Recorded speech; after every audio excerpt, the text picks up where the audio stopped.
Welcome back, everyone, to DBDLeague. I did not expect to welcome you in 2024, as we also announced that we are going on the winter break. And we really intended to do that, but then we were thinking, guys, it is more than 3 weeks until Christmas, and we really miss everyone out there. We miss our players.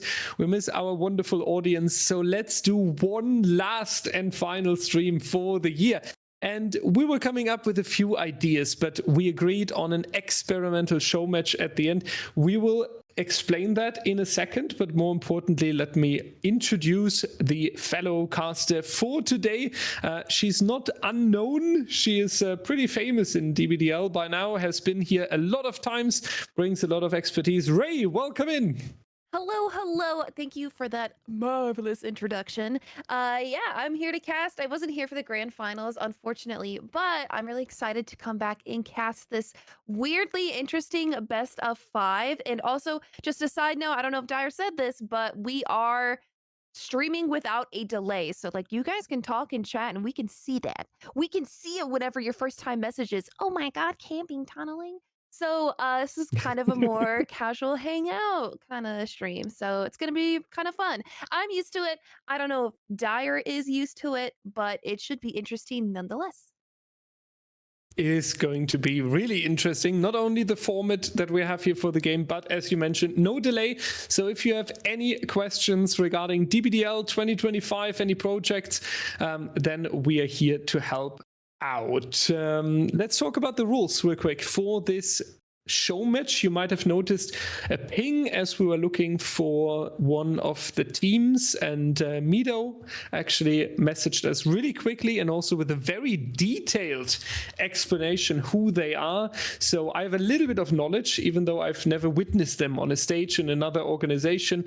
They have been actually in the Hens showcase. At least this is the information that I have received from them. So they are an uprising team trying to get the names on the bigger stage. Archon has played as well in DBDL before in the Weekend Cup, so we might have two interesting teams here that will make it into the winter circuit that is waiting in January. So this show match is also a chance for both of these teams to really get their name on the list. Maybe first and foremost, Ray, when we are looking at this roster of killers, maybe let's start there. Trapper, Pig, Baba, Freddy, and then our wonderful Denny. What do you think about this killer roster, as we are certainly in the lower tier area today? Yeah, I'm not entirely sure if that's something that you were looking to try to force. I know the rules for today's stream is incredibly weird. I'm pretty excited to actually see that we have a new team as well, Meadow. I already know who Archon is. They've played and I've casted games, but Meadow is somewhat new. If they were in the Hen Showcase, and I definitely do remember seeing them play. I'm really bad with names, but it will be fun because those teams were pretty good. So they have to struggle with these weird best of 5 sets. I don't even want to be the one to describe them. I want you to tell the chat what are the rules for today. So the rules of today are pretty simple when we are talking about the wonderful people in the background that have to check the perks. The only perk that is allowed today is Corrupt Intervention. That's all. No perks on the killer side besides Corrupt Intervention. No perks on the survivor side. We want to make an experiment. We want to bring it back to the vanilla core gameplay that the developers have set up, and where they said this is balanced and this is working out. And we really want to measure how many hook stages do we get together, how are the killers struggling, what makes them struggle specifically, how are they performing on different maps. So besides the Corrupt Intervention, to give a little bit of a help in the early game, that is all they can build up on. These survivors are playing completely naked, basically no items as well. On the survivor side, they may select hatch and the hatch and the basement location, but that's pretty much it. For the killer, they can bring any add-on. That's okay for us. When we are looking through the Trapper add-ons, for example, yeah, there is this one add-on that can reopen the traps, but when you don't have any perks to defend your poor little Evan, then I think it's fair when we are giving them a little bit of a power through their add-ons. For the maps, we were completely flexible.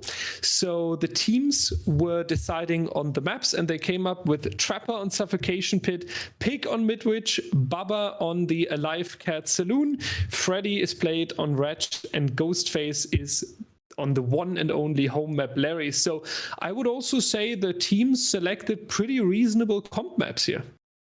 Yeah, these are pretty standard, I would say. The one that I'm actually like a little bit scared for is actually our very first set, which is Trapper Suffocation Pit. I know that's sort of standard for this killer, but it is still a really, really big map, and it is sort of T-bone shaped. So we're going to see a lot of survivors who are trying to die in certain areas. I am really, really interested and pretty excited to see if we get to have a singular trap. That's kind of just the fun defining moment of a trapper set in Comp DBD. Can you get a single survivor two-step in a trap? And on Suffocation Pit, which is the Macmillan realm, there isn't very much like grass or foliage that you can hide traps in. It's not like Dead Dog where there's just tons of clutter around. So you can't just check your ankles and check the killer and check the loop at the same time. So we might have a trap, we might not. I do think out of all of these sets today, the trapper on this map is looking the weakest. He might have the worst results. But I do think that the next set, Pig on Midwich, has the potential to be the better of all the results. Not just because it's an indoor map. Midwich is like really weird for Pig as well, is that all of her trap locations can be sort of in the path of the killer. So it can make it really difficult for survivors to take off their traps. So we'll have to see what each of the teams do with that. Archon did pick Trapper on Suffo, but Meadow did pick Pig on Midwich. So they might have a little bit of a plan going for them for that. Yeah, I have to agree here, because when we're talking about Amanda, right, as you mentioned, these indoor maps, you can make something happen on the killer side, right? You can sneak up, for example, you can confuse the survivors.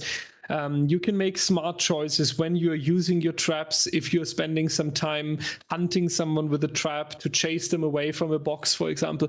On the Trapper, it is always feeling very bad, but the Trapper really relies on the survivor mistake.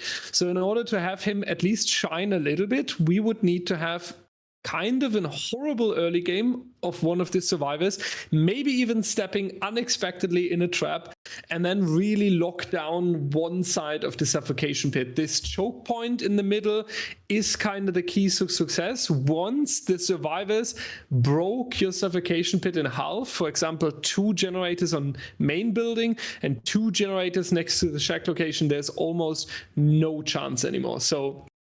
And to lock down the 3-gen, it will not be enough to put a few traps on the floor and then get one down on the other side of the map. You really need to zone the survivors towards your area that you want to control. You need to make it happen that you, I don't know, somehow pull the most crazy mind game, catching someone off guard.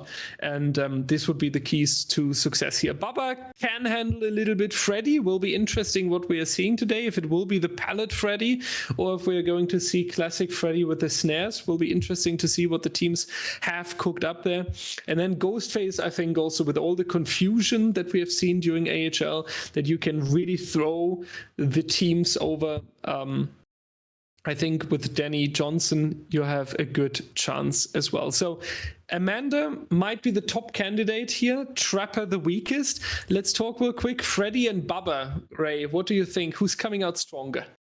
I think it's definitely going to be Bubba. Bubba actually has a pretty decent chase power. And yeah, it is Dead Dog where they have the main building and they do have a lot of filler pallets. So getting a chainsaw down can be a little bit more difficult. But I do think it is just up to how well the survivors play, how well they loop, how well they know the Dead Dog strat. I know I've talked to some comp players and they have a very specific way that they play Dead Dog Saloon. We'll have to see if today's teams know how to do that as well.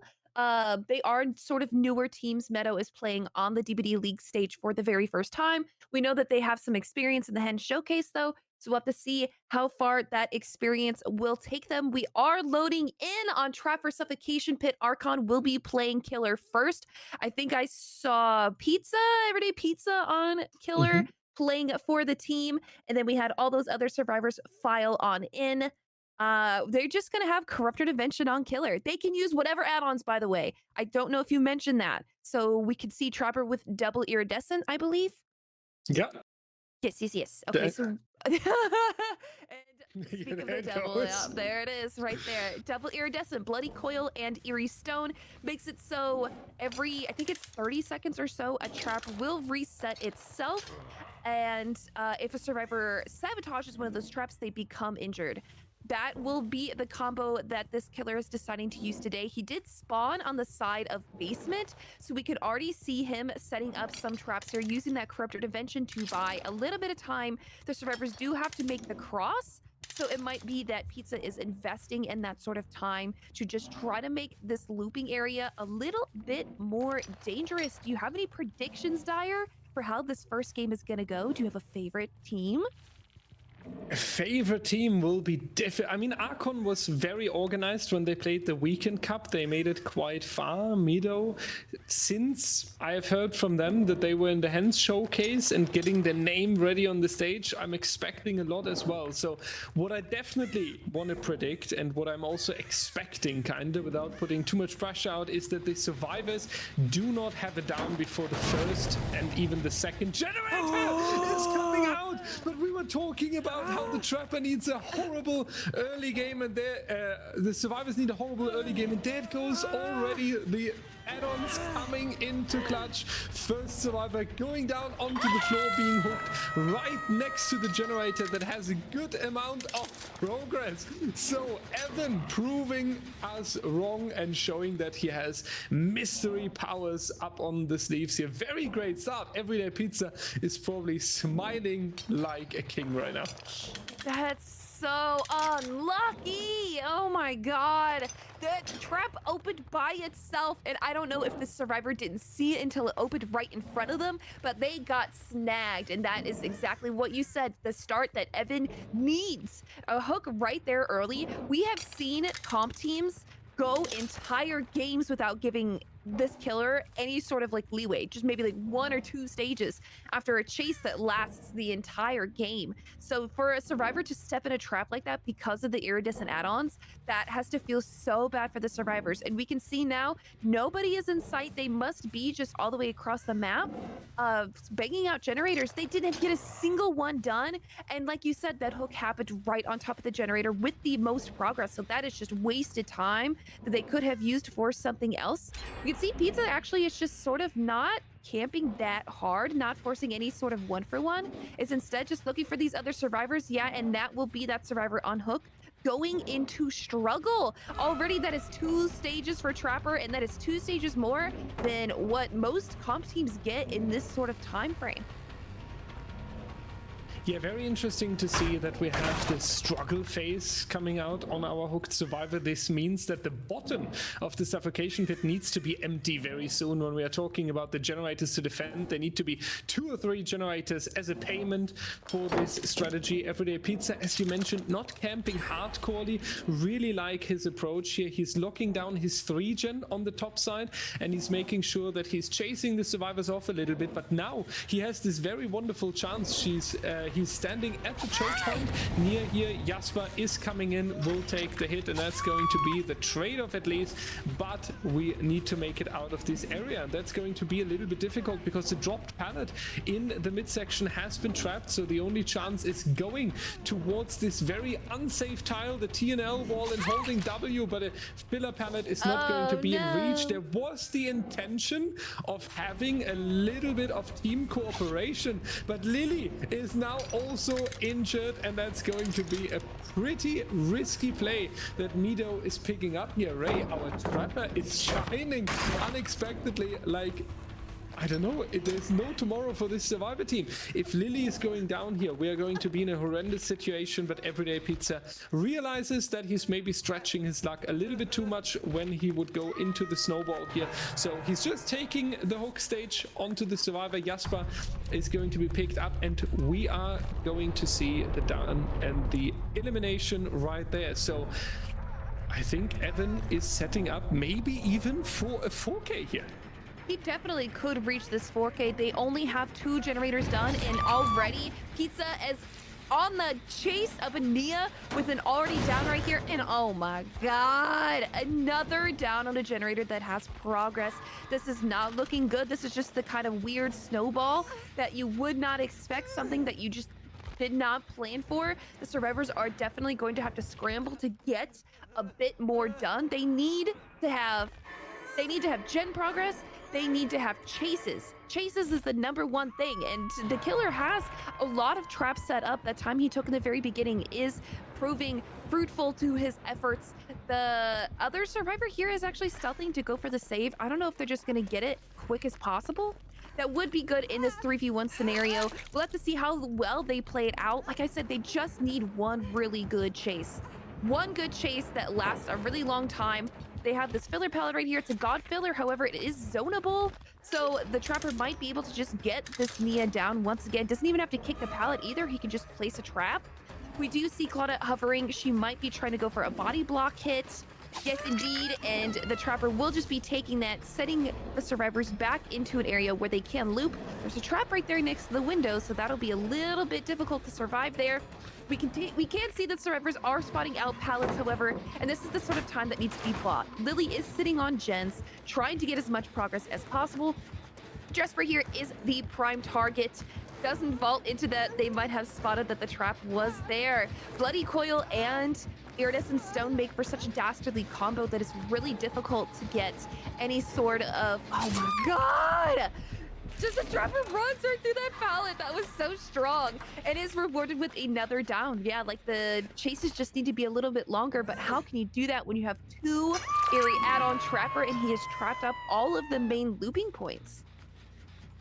Yeah, I was about to say, I really liked Jasper's gameplay here, almost for applying for the MVP status on the survivor team in this trial. He was the one earlier who got the person from the hook and had a pretty decent chase time there on the main building, resulting in generator #3 being completed. I'm not entirely sure about the mind game that he tried with the pallet. He certainly wanted the trapper to swing and then Everyday Pizza just running through it and playing it more safe and taking every single second that is available would have maybe been a good choice for the recovery play here. Nonetheless, Meadow really making sure that we cannot count them out yet, going for a reset as well. That's going to be important if we want to take the save onto Jasper, which would be a little bit of time waste for Everyday Pizza as well. But it's only going to be 1 health state if they want to aim for it. So Lily now with the responsibility to go all the way up there to the top side of Suffocation Pit, saving Jasper from the hook. Otherwise, they would be leaving with the 2 survivors only, and they are still down here,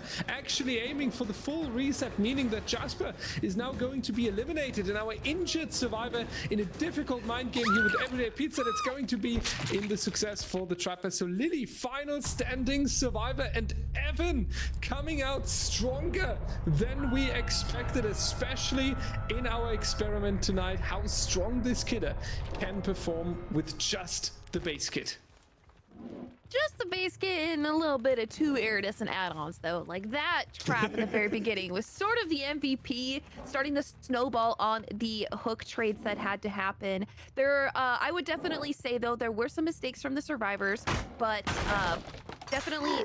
Is he gonna step in that trap? Oh my god, he just stepped in that trap. I think he tried to pick it up. Definitely some mistakes made by the survivors. However, they did do a good job of just banging out a little bit more generators. They had a hook at 5 gens, and then they just had to deal with all of these really hard to loop areas that had some traps on them. They did the best with what they were given, and it was rewarded with the 4K too. Very well played by Pizza. Knowing what to do in certain scenarios, taking advantage of all of the confusion that he was causing in the survivors. This map does look like it had a little bit less of filler pallets, but even the ones that they did have, he played them very well and was rewarded with some hits, especially at that God Rock earlier, and he just knew when to kick some pallets, when to loop them, when to concede and just place a trap right at the good areas. Right here again, right at the window, doing a fantastic job using that speed boost that Trapper gets when he places a trap. And now all the survivors can hope to do is maybe get out 1 more generator, have 1 more good chase, but you can see that Pizza already has an idea. He does not want to let them have any sort of thing because a 4K2 on Trapper is an incredibly good result. The killer next game is Yeah. going to have to pull out something amazing to be able to either meet or beat this result. Yeah, and I think this is why this fourth generator that you just mentioned is so important, right? Because we are talking about a completely different win condition than when the survivor team would get all the generators done in order to take the win. If you are denying that here, then you would be able, with your trapper, to set up yourself a nice 3-gen, maybe even a 4-gen, with some traps on the top side, as Everyday Pizza tried earlier when he had the hook stage, and then you can really, really work with that pressure. Draxi, our injured survivor, is making sure that a few traps are going to be removed. They earned the shack back basically as a tile now after disarming this trap. I'm just not entirely sure how relevant the shack will become, as the generators are mostly up here and now being back on the generators here as well. Lily is playing the hide and seek game successfully. Everyday Pizza not catching that survivor that is waiting up here, lurking for the next generator. Though the game sense is on point, he definitely knows that there's a survivor around here that he should be able to detect anytime soon, but he decides to go back into the main building. So it seems like Lily is going to live a little bit longer here. Draxi has left the generator. Not entirely sure for which reason, because right now the #1 priority must be these objectives. Everyday Pizza going back towards the bottom side, realizes that there's one outsource generator next to the shack that he really needs to protect if he wants to keep this great win condition. And now with the split here between Draxi and Lily on two different sides of Suffopit, oh my god, we just saw that make it happen. I don't know if you saw that. It's just right there. Tried to reset right at the shack pallet. That would have been so funny to see that the Claudette run into, but it did not happen. Yeah, and as you're saying, I'm sorry I interrupted you, but this is sort of a precarious situation for the killer. This is Suffocation Pit. The map is a little bit big and it's got some looping points at each end. So this could be a hard spot for the Trapper to get it down before they get another generator done. However, he is still on this chase with the survivor. What needs to happen is a chase that just lasts enough time for the survivor to take 2 hits, and then for like the killer just not being able to make it to the other side of the map and pressuring a generator so they can get one more done. That's the main goal of this area. We'll have to see if there's any looping skills to be had here. Will we see a fake? Oh my god, this killer is just so calm, cool, and collected. He does not fall for anything. Sometimes you see in the heat of the moment, the killers will fall for window fakes. They will fall for mind games, but not at this scenario right here. This killer just has it on lockdown. He is just in his element, about to get another hook stage. That is the first hook for Lily, so the game isn't over. However, I believe we're still following the rules of the latest DBD League season, where hatch escapes do not matter unless all generators are done. So even if Claudia, even if Claudia escapes, does not matter. It'll be a tie if the next killer gets the same result with the same generators done. And that was a very beautiful mind game. To finish it, Evan deserves the MVP sticker right on the forehead. Experimental show match, only corrupt intervention, no perks. Yeah, freedom on the add-ons, but usually these survivors should really be able to give you a hard time, except you are seeing and facing Everyday Pizza. In this case, we are going to have a pretty difficult result now. The survivors are currently trying to Kobe down. Don't worry, when they are all on the hook, they are allowed to do so to speed up the elimination animation a little bit, so we are setting up the next trial a little bit faster here. Very well done by Everyday Pizza. Archon definitely coming in very, very strong here. Meadow in a difficult spot, that's for sure. We need a 4K on 3 generators remaining in order to balance this out. So Ray, I would say if they reach the tie here, they can really treat this like the win of a grand final. You say that they're not going to be able to beat this result? What? Trapper on Suffocation Pit with only 1 perk? I don't know how it's going to be, but it's going to be a little bit difficult for this killer for sure. They could get another explosive result just like this killer did on their killer. We'll have to see. This definitely just kind of comes down to that Trapper had a fantastic start because of his add-ons, like perfectly placed trap. I am so sure that that survivor must have had the scare of a lifetime because like they just completely did not expect something like that. So we'll have to see if the killer can do the same. He might be able to, he might not, but it is Trapper Suffocation Pit. It could end in just like 2 or 3 stages. We've definitely seen that happen.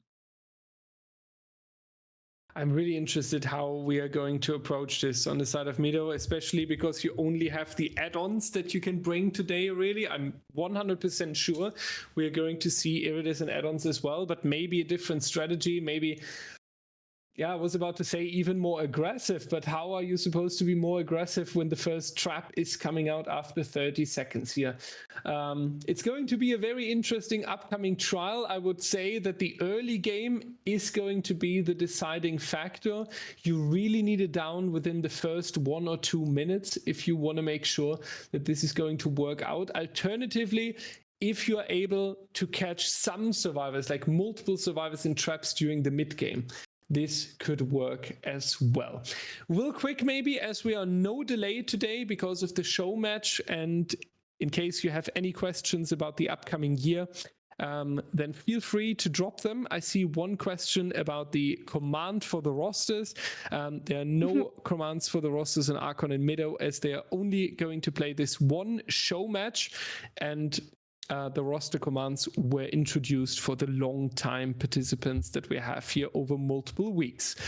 While we're giving a chance to think about questions to our wonderful community, let's give one last question to Ray. Ray, you're the Ghost Face expert. So this is you are pretty much. You are pretty much. So your question for later is telling us in a very wonderful presentation what the 2 best Ghost Face add-ons are for this challenge tonight and why. This is what you can keep thinking of until we are reaching set 5. Wait, do we play every single set regardless of results? Yes, we're playing everything today. Yeah. Gotcha. Yeah, that's something I did not know. Okay, so it's a best of 5, but we're still playing all 5 sets. Correct. Yeah, you're the winner of the hearts if you're taking 3 set points, but yeah, we really want to test these 5 killers on the baseline, so we're going through all of them. And someone is asking, what info do we know about the teams? So Team Archon has played in DBDLeague before in the weekend cap when we were handing out 1 spot for the All Hollows League. They did pretty decent, unfortunately not making it into the grand final and taking the spot, but performing really good. And Meadow has been, at least this is the information that I gathered about the team, in one of the Hens showcases before. So they have some experienced players as well. They know how it feels to be on a stage, and they are really trying to get their name on the list for the winter circuit. So yeah, let's see how they're doing here today. Yep. So they're newer to DBDLeague, but because they have played in the Hens Showcase, we know that they have some experience. We've seen the teams go against killers like Aaron and Nightlight and these comp players and these just really good players who main killers. So we know that they have some experience. But Archon does have that more, I don't want to say professional experience. That's kind of where I'm leaning, because like they've played full DBDLeague and they have been in these like strict scenarios where we have all these rules and all that such. So they are performing on the Meadow is performing on the stage for the first time, and Archon is a little bit of a returning team. But we will have to see what happens. This was the pick of Archon, so that result is definitely just, you know, maybe they've practiced it a little bit more than the other team. I'm not sure how long ago they were asked to play in this, so they might not have the most practice on these specific sets. They might have just picked stuff that they believe that they are good at. But we already have the killer setting up just like we saw Pizza did last game. We had the same add-ons as well. We have the double iridescence, bloody coil, and eerie stone, resetting traps and traps that will injure survivors if they are snapped. We don't have down just as early as last game. However, that doesn't mean that snowballs can't happen. Look at that, the trap open. We'll have to see. Somebody step in it. Oh my god, they did just walk by it.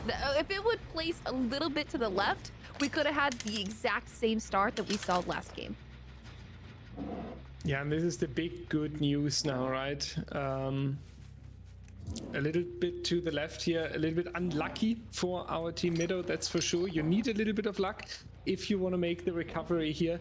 But now we have the time for the Trapper to really set up a huge net or web of traps already here on the suffocation pit, so maybe you can make something happen when chasing the survivor down into this area. We can tell in the background our producer Savannah is cheering up the Trapper there, really hoping for something big to happen, and the first injury is coming through for all the Trapper fans that want to see a nerf coming up, because the Trappers today are so strong. They are doing the best they can do so far, and the same applies here. Mr. Next Time is playing this tile very, very wonderfully, so our Evan is forced into a mind game, and he does get that out. What a wonderful down here onto Mr. Next Time, losing one, potentially two generators here. But Ray, when we consider what is realistic for a Trapper, I feel like our killer here is playing phenomenal so far. Yep, we can tell that they have absolutely done their ones, and that is because Trapper... Oh no! A trap! A trap!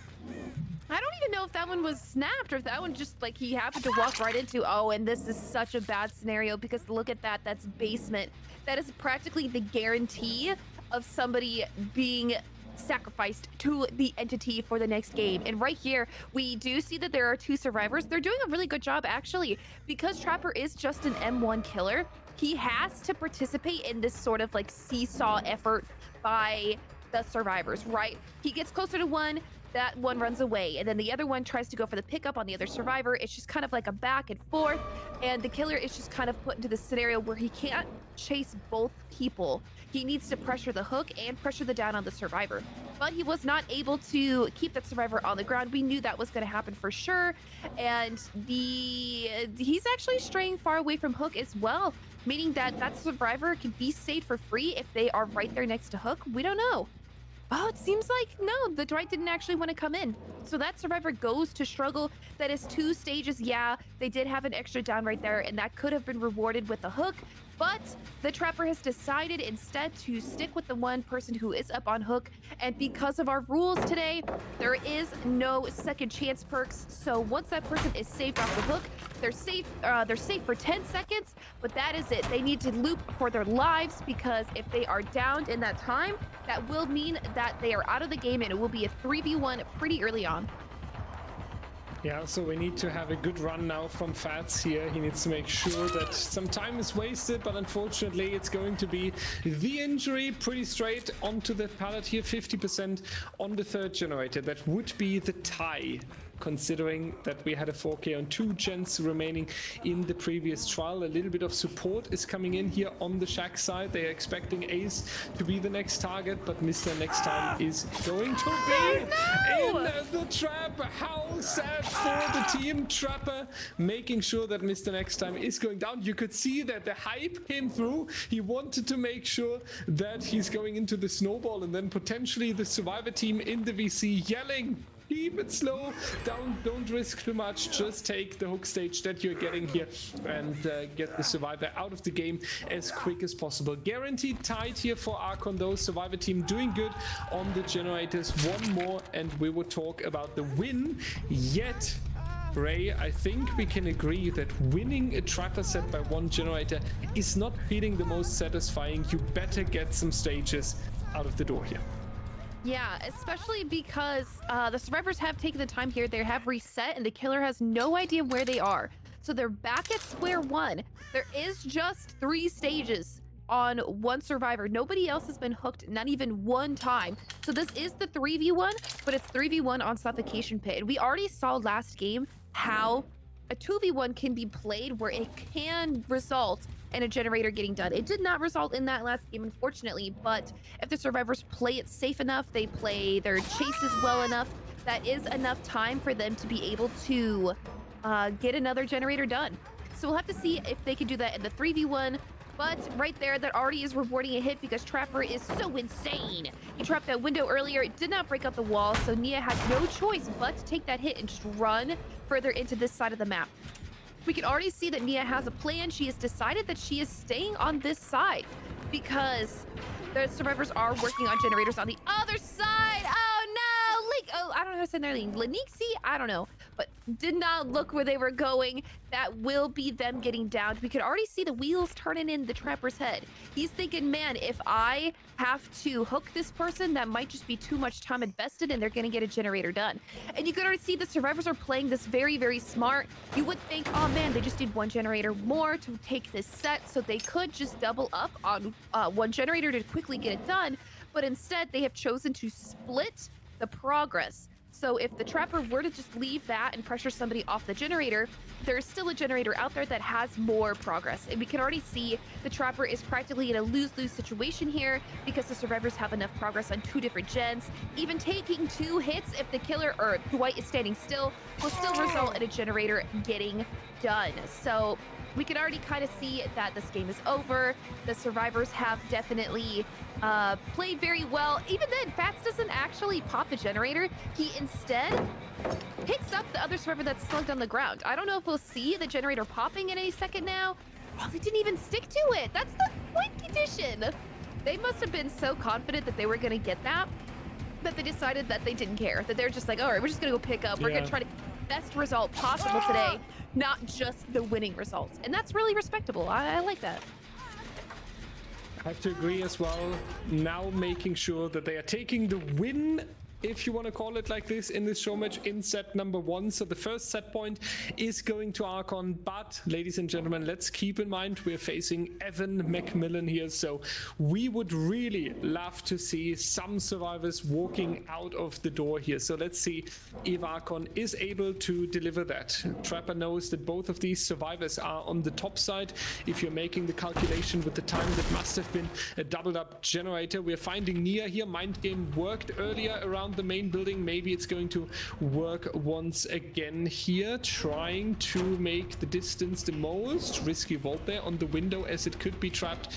And is a very welcome spot for a Trapper, and now it's going to be a late realization that this door is also trapped, so nothing else but holding W into the down here, trying to waste as much time as possible. Definitely the correct decision here for our survivor, and smart by Fats now moving a little bit towards the killer and moving around the tile now to stay hidden, so when the Trapper is now taking care of the generator, you are able to work yourself towards the main building and picking up your team members. So smart team management by Archon here, trying to make sure that the recovery is going to work, but the responsibility is on Nova. He needs to be in a pretty long chase in order to bring the survivor team back.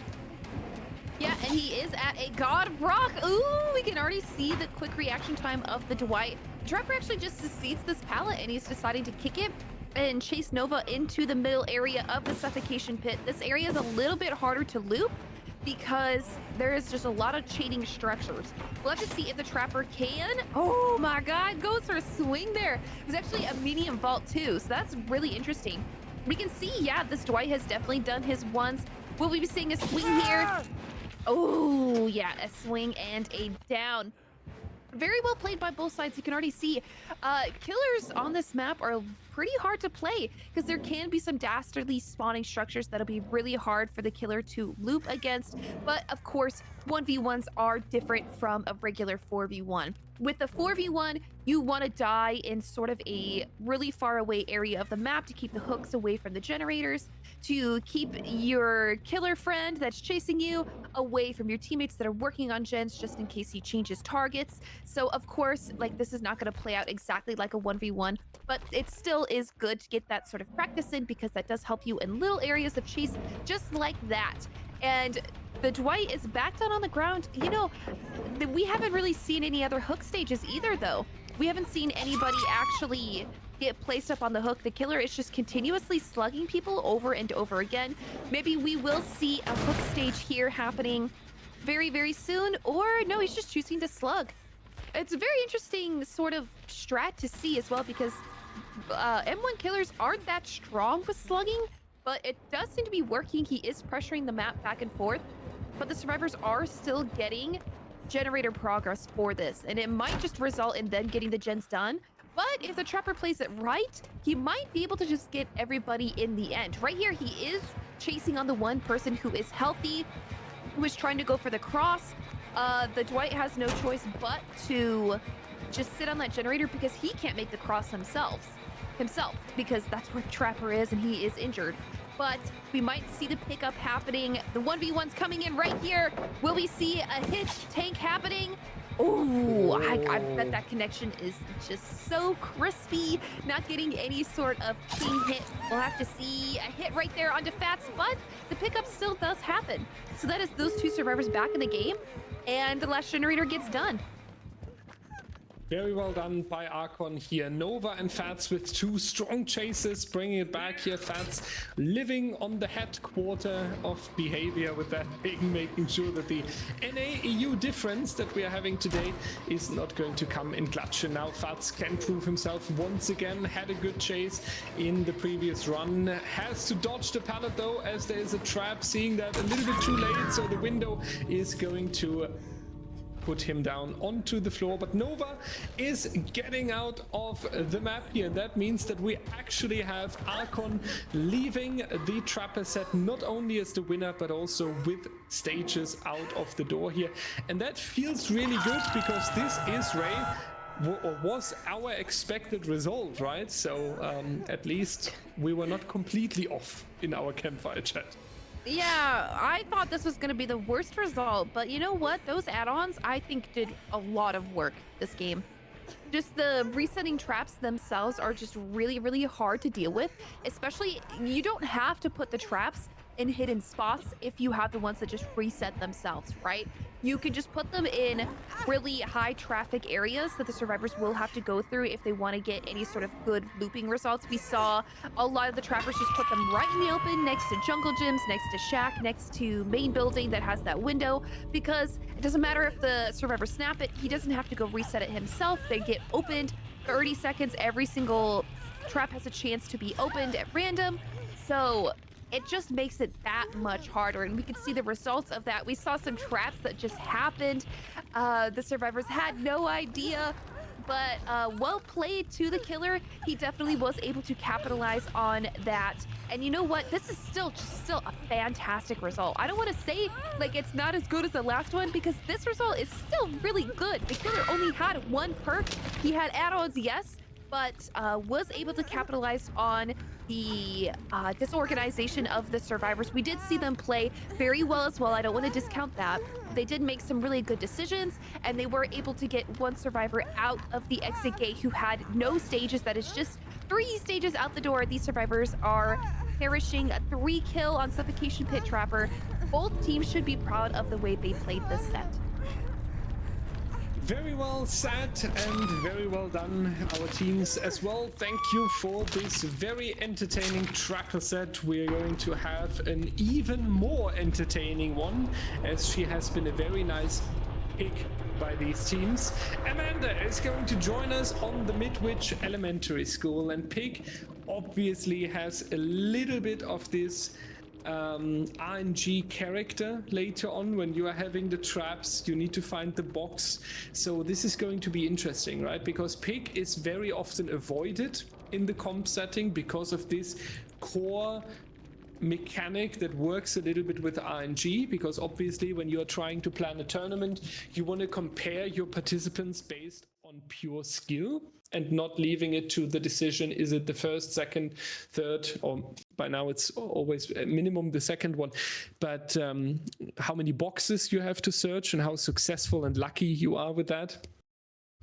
So it is a killer that is always getting avoided. Nonetheless, she has so much potential. She has the dash attack that is really fun to watch when we are talking about the mind games.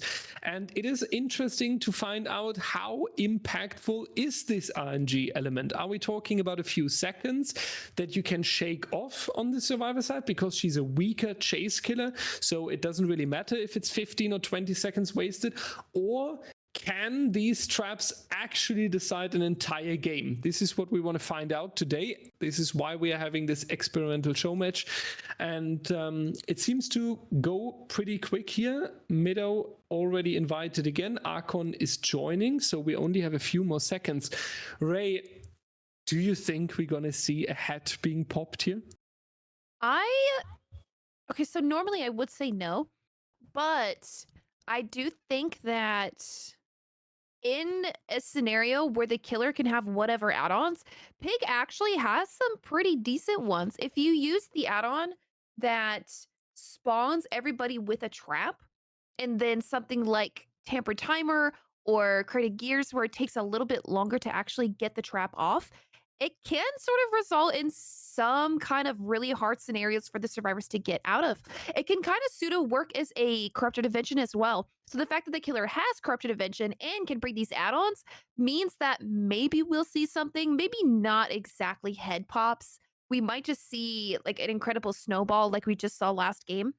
These first two killers actually just have really, really decent add-ons that can change the course of the game. I'd be surprised if we didn't see the add-on that makes survivors spawn with traps on their heads. Maybe the add-on that makes it so they can't see them until they're active. I believe that's still an add-on. They change her sometimes, and I cannot keep up. But that is a really hard combo to play against as a survivor, and not even mention that this is on Midwich, where there's a lot of hallways that go past the boxes, the trap boxes. So it can be that survivors are having a hard time sort of calming on this map. I know that comp games played on this can get a little confusing because there's not a clear answer as to like up down 3 or up down 4, something like that, and people can get a little bit confused, especially if you don't have a lot of experience. And we know that today's teams are a little bit newer, so we might see some confusion that is happening. The loops also can be kind of hard against Pig. There are few safe pallets on Midwich that people tend to throw for the very first chase because delaying the first down is really good. That's something you want to do. And Pig has her dash ability that can make playing a lot of tiles on Midwich hard, right? Like you just can't react to a well-placed dash in the middle of a pallet and getting around to being able to hit you, especially because the survivors don't have perks. They don't have exhaustions. They don't have stuff like resilience, which could make playing those pallets a little bit easier. So we're going to see a lot of survivors just pre-drop these filler pallets and then also, of course, pre-dropping the safer pallets. So it all depends on the first like 120 seconds of the game if this killer is going to 4K. Although, you know what? I said that about the Trapper sets. They did get downs pretty early, but I don't know. It's really hard to say. We don't see sets like this in comp too often. So there's not a clear-cut answer as to how these games are going to go. And in the background, real quick, as a very important breaking news to our audience, the team Archon was fighting who has to gift Oryx cells to the team member because they wanted to play Reindeer Elodie, if I saw it correctly. So we will wait for a confirmation if Archon is disbanding over this controversy, but they are trying to find out who's playing Christmas Elodie and who must play the standard Dwight and be uncool in this trial. Yeah, I think you summarized it perfectly. Amanda has a lot ups and downs on the killer side, obviously. You also have to always pay a really high risk, high reward game, right? When you're trying to make sure that the dash attack lands. If this is not successful, then the survivors very often make it into the next room or to the next stronger pallet. So you have to use it very wisely. You cannot spam your power like other killers can. And there we are, ladies and gentlemen, with Amanda. Draxi is going to take the responsibility here against Nova, Mr. Next Time, Everyday Pizza, and Linixi. I hope we are pronouncing that right. Corrupt intervention is allowed today. All other perks are banned. So survivors are playing naked and the killer can only pick 2 of their favorite add-ons. And we're going a little bit with the hallway chase here in the first one. Everyday Pizza holding W, knowing exactly that the other survivors are sitting on the active generators. Ace lurking out of the door there in the distance, out of the classroom. Nice mind game here, forcing the killer into a difficult position, but the dash attack coming out very wonderfully. First injury, and this looked like a very confident Amanda gameplay. Yep, and this is exactly the sort of thing that I said. We should have seen a pre-drop by the Laura on that pallet there, because the pig can play these pallets just like that. Right there, that's a very, very good drop by the Laura. She's gonna make her way down here. There should be a safe pallet, so she should be good to go. Yep. Oh, no, wait, I wasn't paying attention. This got dropped immediately. Oh my god, I thought that was still up. But we see right here, this killer has decided not to go for the add-ons that I suggested. She actually is just using double dash add-ons, so playing these pallets makes it a little bit easier. However, I don't know if that's like the perfect pick. It's a missed opportunity because the survivors should be pre-dropping these pallets. You should not be able to use your power, but we can already see that Draxi was able to get use out of it. So you know what? Maybe I am the odd one out here. You do have to plan sort of like the meta game. So we'll have to see what this killer can cook up. 2 generators getting done through Corrupt Intervention for that very first down, though. So the survivors are cooking something up. We did see a little bit of confusion by the MEA looking for generators. That is just the mid-which way. We're going to have to see some really good coordination from them if they want to make it out of this map. It has seen since the last time I have watched a Midwich Pig game, Midwich got changed a little bit, so it's a little bit easier to escape through the exit gates because there are these pieces of debris that is covering the exit gate, so it makes it a little bit easier. There's also adjustments. There's no longer a guarantee that a breakable wall will spawn on this window right here, so we'll have to see if Laura can just loop for her life. It might be that she will end up perishing, mostly because she does have an active trap now. So we'll have to see what the survivors can do. That doesn't even result in a hit. Oh my god. We can see this ace coming in for a body block hit, and Draxi decides to change target. That could be because Laura has an active trap and she's going to be predisposed. She's going to be busy for a little bit. So we could chase this ace right here. This is sort of an ending spot for him, unless he makes it this pallet. No, there's no pallet, and that will be him on the ground with a trap. We'll see if another generator pops soon and makes this one active as well. But so far, the killer is sitting in a really good spot, I would say, for this rule set. Absolutely. I really love what we are seeing at the moment. Mr. Next Time is on the hook. Everyday Pizza is busy with the trap there. So you're also getting this slowdown that you really try to achieve, right? Making sure that the survivors have an additional objective. Not only the generators, 3rd generator is completed, actually generator number 4 is coming out. So as much pressure the pig is applying here, it is not enough just yet to stop Archon from doing basically eternal things, almost, we could say here, when we are talking about the efficiency. Very well done.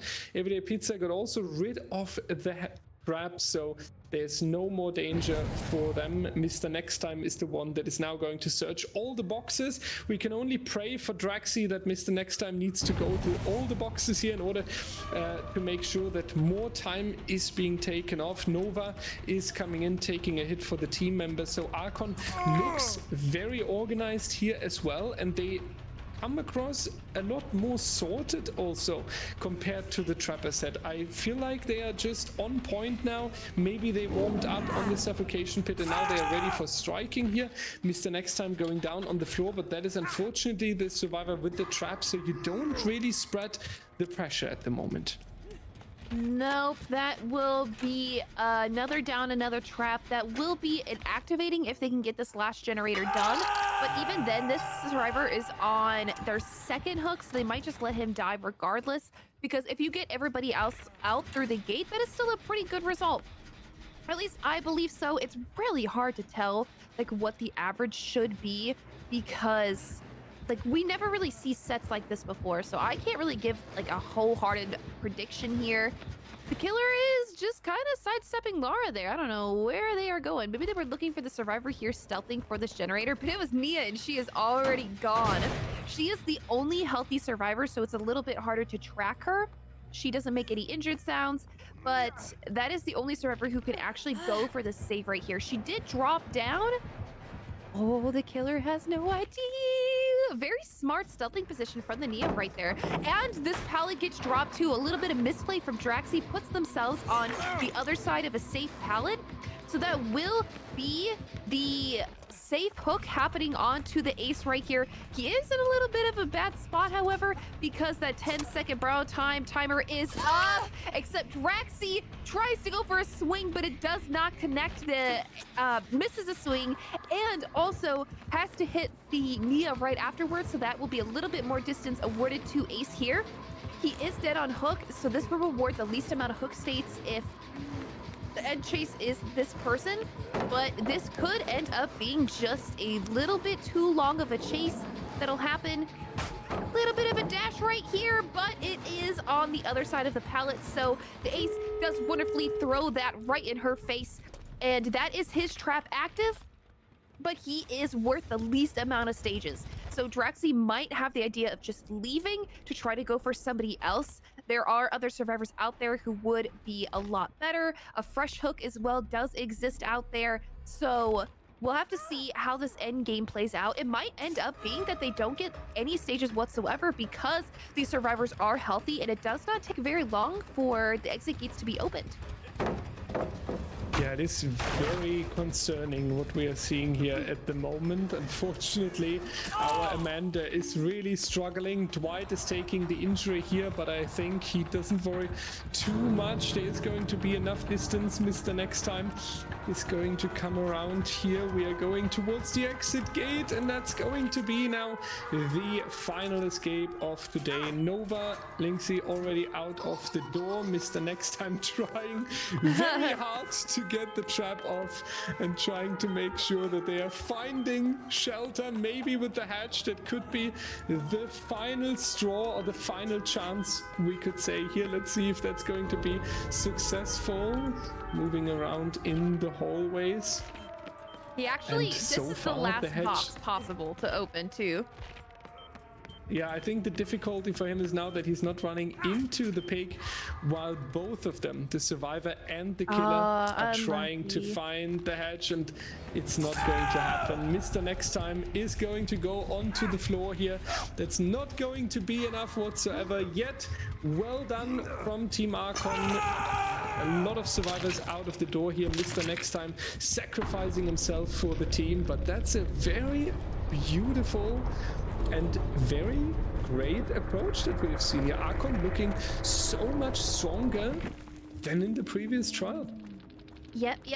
That's definitely something that is to be proud of, especially because Pig on Midwich can be really hard to play against, and it's also very RNG with the traps. We already saw there that Ace did in fact die to the trap, right? He might have been sacrificed on the hook, but he had to stay in the game because he got unlucky down to the very last box. When there's two boxes left, like, you just search one of them and it takes it off, right? That's to prevent hostage situations. And it was just unlucky that he died there. So it might have been that they could have gotten all four people out. A very wonderful result played by the survivors. It seemed like they were taking body block hits at the correct times. They were doing gens at the correct times. They were taking chases in the correct areas away from the generators that they were pressuring. So even though this was Meadow's pick, that definitely shows that the survivors were prepared for it and they were very well organized. We'll have to see how the Meadow survivors play against Archon's killer, if they have a lot of experience on this map. Midwich is a very weird, particularly played map. It's kind of like Dead Dog Saloon, where there is a correct way to play it.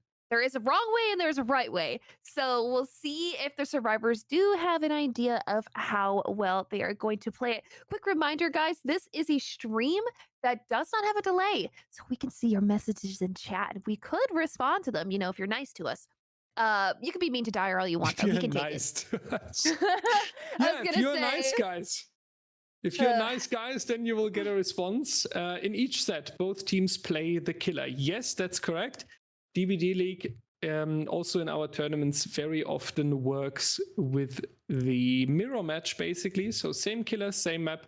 And then we are comparing based on the gens, the hook stages, And we need to ask our production real quick to restart the Discord stream. Discord has a lot of issues recently, and after quite some time, the audio issues are starting. So we just have a quick restart. Yeah, shout out to Savannah here for taking the production today. These meme rules sets are fantastic. Yeah. How did it happen? We were basically bored. Christmas is so long away. We couldn't see you anymore, guys, and we all missed you. And then we were thinking, what can we do a little bit early for Christmas? How can we finish the year? And then we were thinking, let's try and test these killers in a very difficult environment, when we are basically going back to how the developers originally intended it. I love when you guys do these sort of less serious tournaments personally, because it gives more teams a chance to play in scenarios such as this, right? That, like, it's not enough just to be good at Dead by Daylight. You have to be used to playing in front of an audience as well. You know, it's completely different. You're way more nervous. You're performing for all these people who just want to watch comp and they're judging you. So I think it's fantastic to give these chances to other teams, you know, besides like Elysium, Eternal, Calamity, you know, the teams that have been playing since 2018, because we have seen a lot of people in comp who've played for so long and they have everything figured out. They're not nervous at all. So I think it's a fantastic chance to maybe give some chances to emerging teams, you know, give them some time to play, give them some more experience. I would like to see more shake up in the comp community for sure. I think it's way more fun to see new and emerging teams. Yeah, and it's always so interesting. I really love the Weekend Cup, for example, that we hosted. Unfortunately, only one time.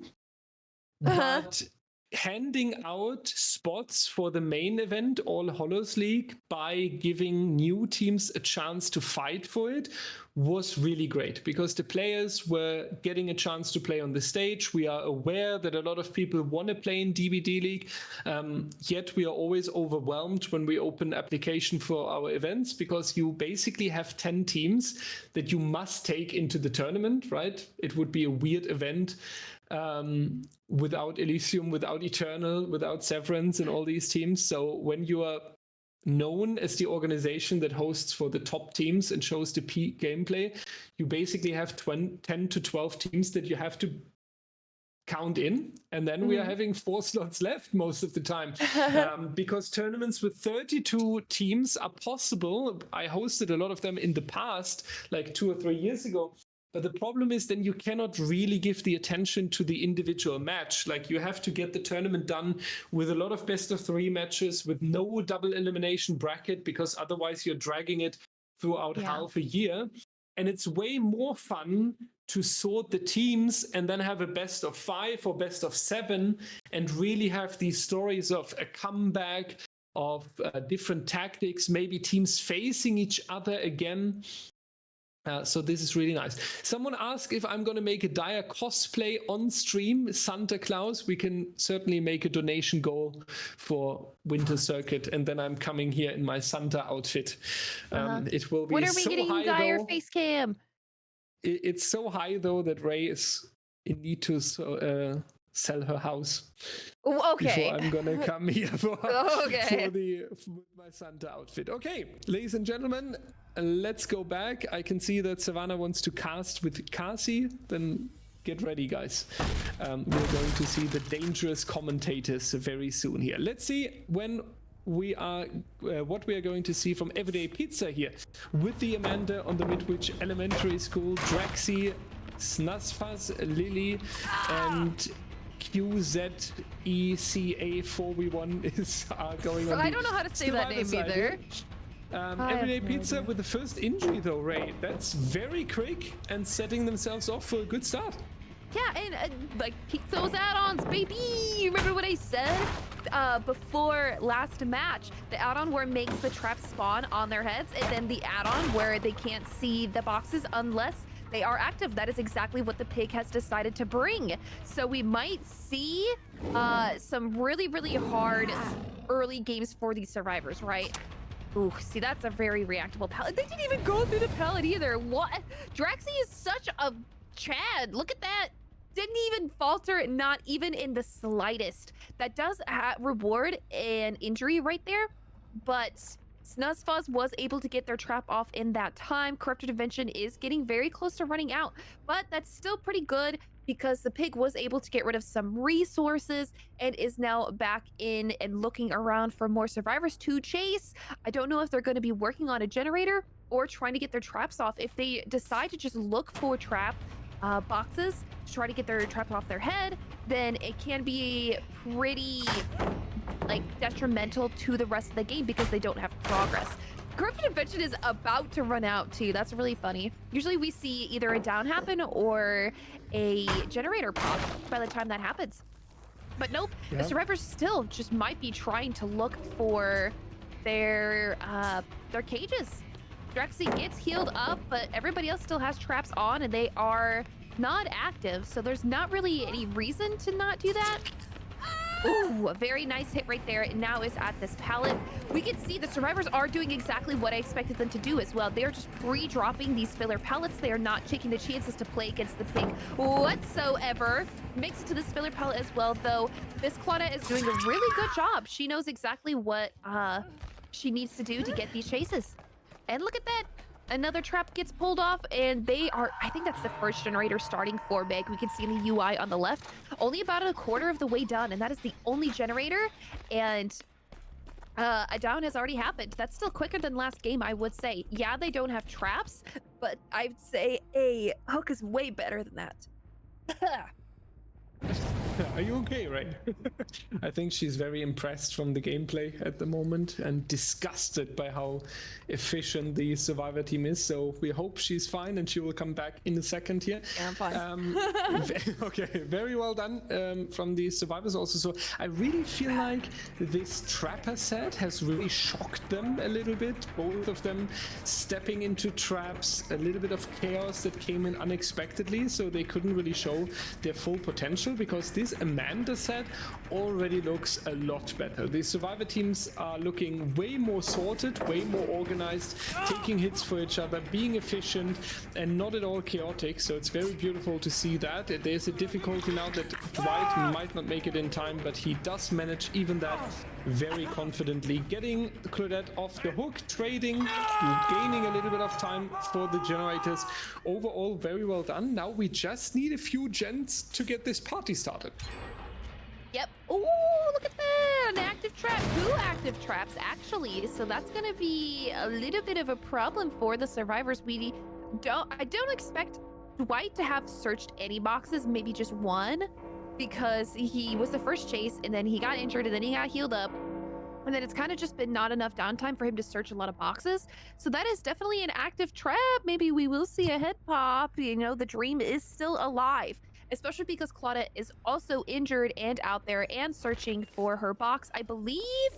Oh, they're actually taking the time to heal her up instead of just having her search around boxes. And she gets found, you know? The dream is not dead, it's alive. So we could see a head pop happen, although it will be incredibly close. Oh my god, yeah, see all the pallets in this room are gone. We know because Dwight's chase was the first one and it took place in there. And that will be that survivor on their second stage. So already they're sort of snowballing this a little bit better than last game. If I had any predictions for the rest of this game, I definitely would say that there is a small chance that the survivors don't make it out through the exit gate.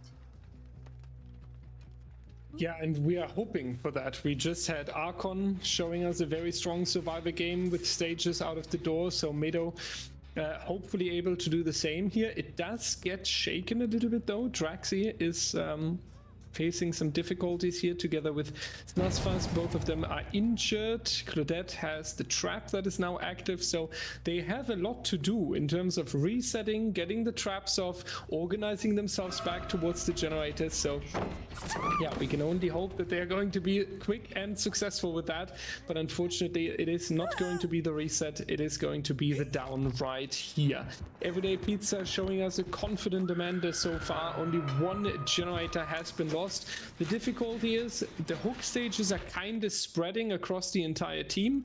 That's great when we are talking about the win condition 3, the individual survivors being hooked, but of course you would love to have one survivor eliminated very soon and then just working with a survivor team that is on less efficiency and manpower. So hopefully Everyday Pizza can get that as well. Next hit already coming in on the survivor that was currently trying to find the correct box. Very impressive, I must say. Archon on the survivor team strong with so many outs of the door, 3. And here their killer looking for more. Yep, I believe that this is sort of the end for the team. They are going to be taking this little victory generator right here. So it's not a 4K4. It's at least a 4K3. We do see Lily sticking onto a generator as well. They were trying to just scramble to try to get as much progress as they possibly could, but it really just shows that Pizza is very good at pressuring and knowing the macro as well as the micro, especially on this map. It's not too playable, I would say, in terms of like chases, because you've got those safe pallets, and then usually you see survivors just pre-throw with the filler pallets in between those.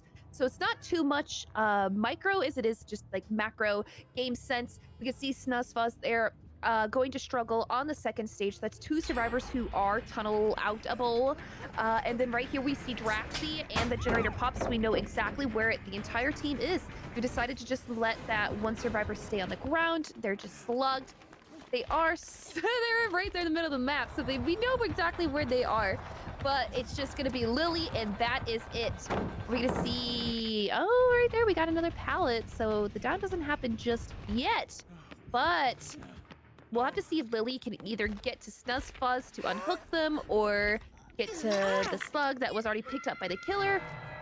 Right here, I mean, they're doing a good job of recovering this, but we already know that this set has been awarded to Archon. The Everyday Pizza really is just killing it. Like, his game sense showing against these teams, able to cause chaos, able to cause these downs, and putting survivors in no-win situations. He's doing a fantastic job. Or they are doing a fantastic job, I should say.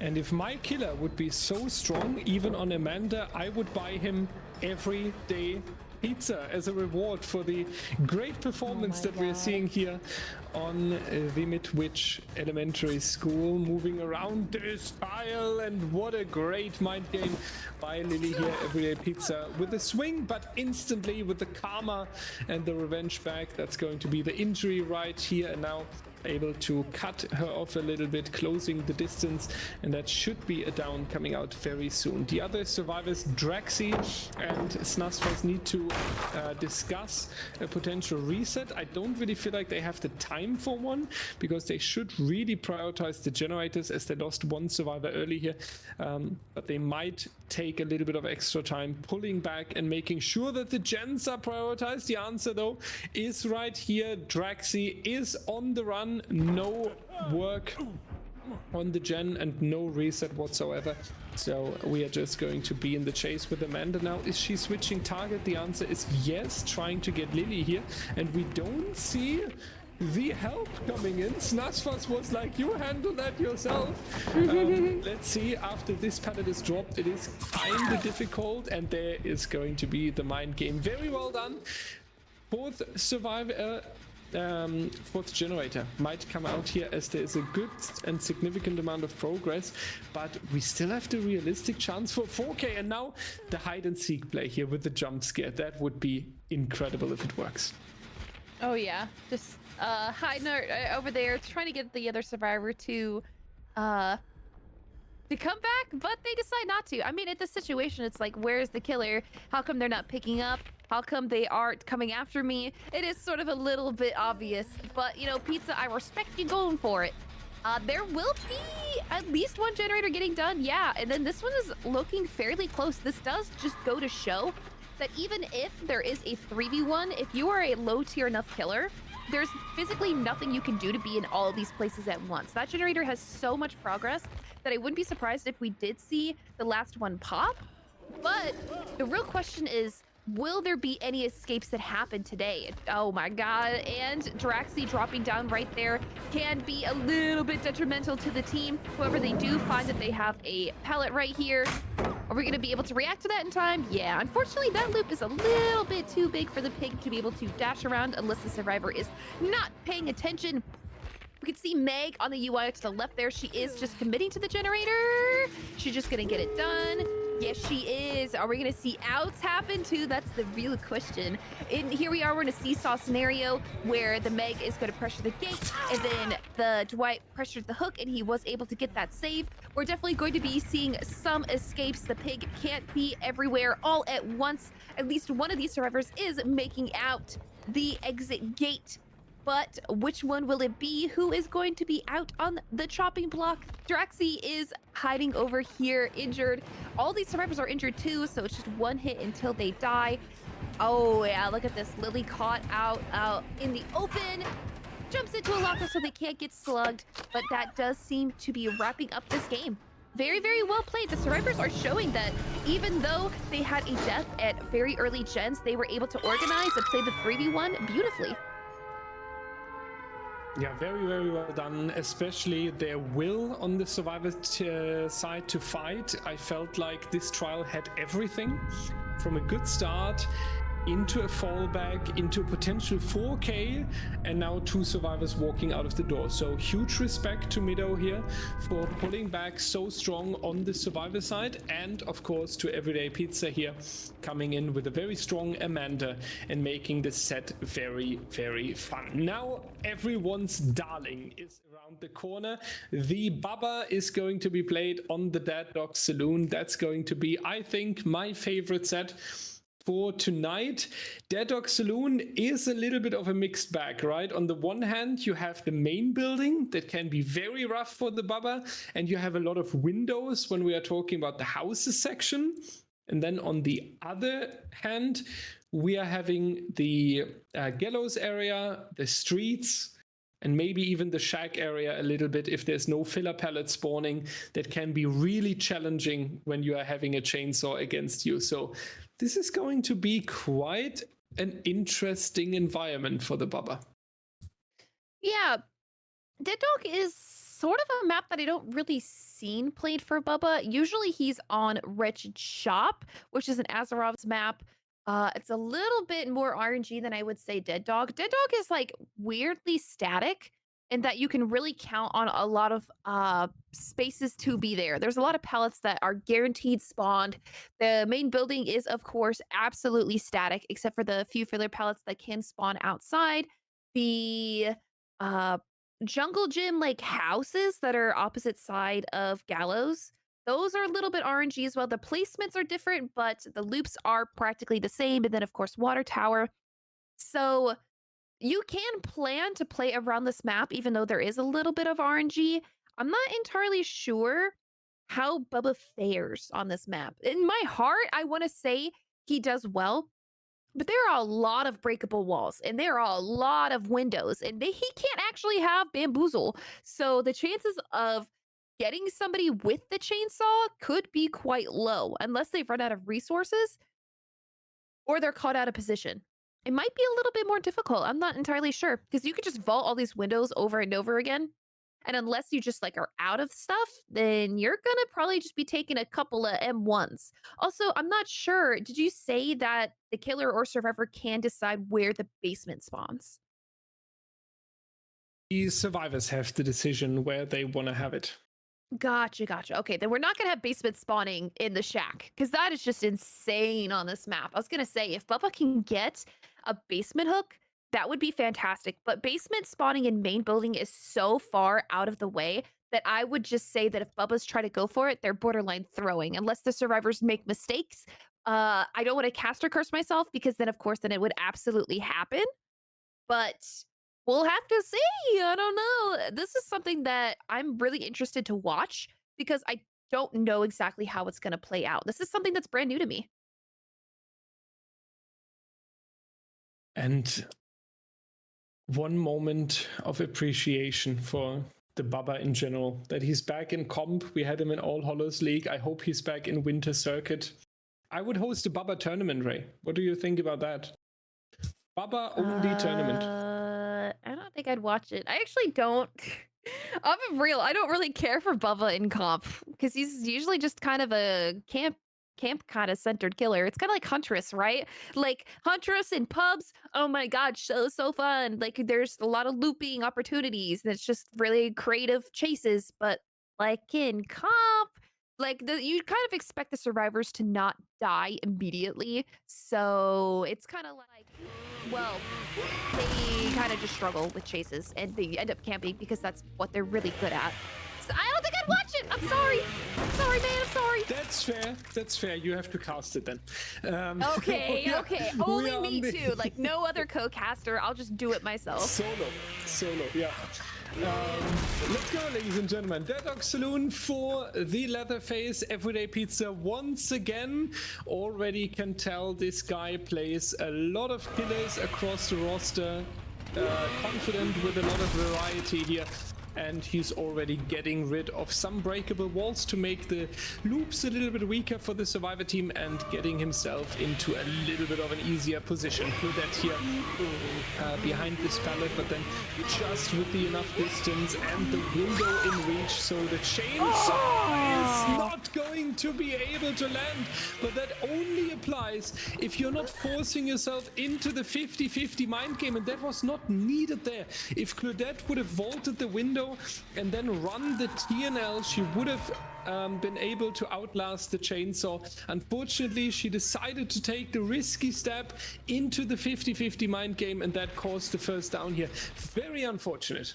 You know, that looked really spicy from our end, a medium vault into a hit like that, but I did recently have somebody tell me that when Bubba goes into his tantrum, he still has a little bit of reach on the other side of a window, sort of like if a survivor's standing there, you can M1 them through the window. So I think that's exactly what happened. It looked really bad, but I think that's just how his hitbox works right there.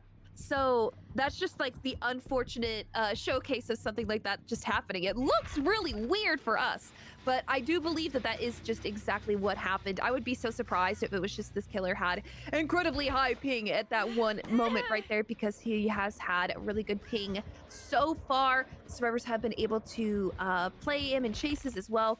But right there, that is the beginning that you want for Bubba. Remember when I said earlier that Bubba games can be kind of boring because they're really good at camping? And it does seem like that's what they tend to do a lot. Yeah, he is definitely playing into the strengths of this killer. Goes into struggle. That is really, really good early second phase for Survivor. The problem here now is that this killer has to sort of pressure the survivors because he doesn't want them to sit on gens, but also he has to make sure that this unhook doesn't happen for free, and that is exactly what happens. This sort of scenario is hard to play for the killer because you want to pressure gens, but at the same time, you want to make sure that the survivors don't get the save where they get to a really, really long chase. The ace does go down, however, so it's not completely free. I think we're going to see Pizza commit to this Claudette, because getting out the survivor is going to be really good for him, especially because he has a down all the way across the map. So that is one survivor who is not pressuring gens. Goes for a little bit of a mind game there, but the Claudette sees him and calls it out. Does make it to this area of the map that does have a lot of filler pallets. So it is a lot harder for Bubba to get downs like this in this area. Like, this is going to be a little bit more difficult to play, especially because all these filler pallets that are spawning are pretty good for him, or for the survivor, sorry. These ones you do have to kick. This one you don't. So we might be seeing a 1v1 played until death, except Claudette does find another chaining tile. This is what I was saying. It's really hard to tell like how Bubba does on this map, except he does win that 50 against the Claudette right there. 3 generators are done. A little bit of progress on 2 separate ones, though. The survivors doing a good job getting the most out of Claudette's death that they possibly can, and this will be launching them into the 3v1.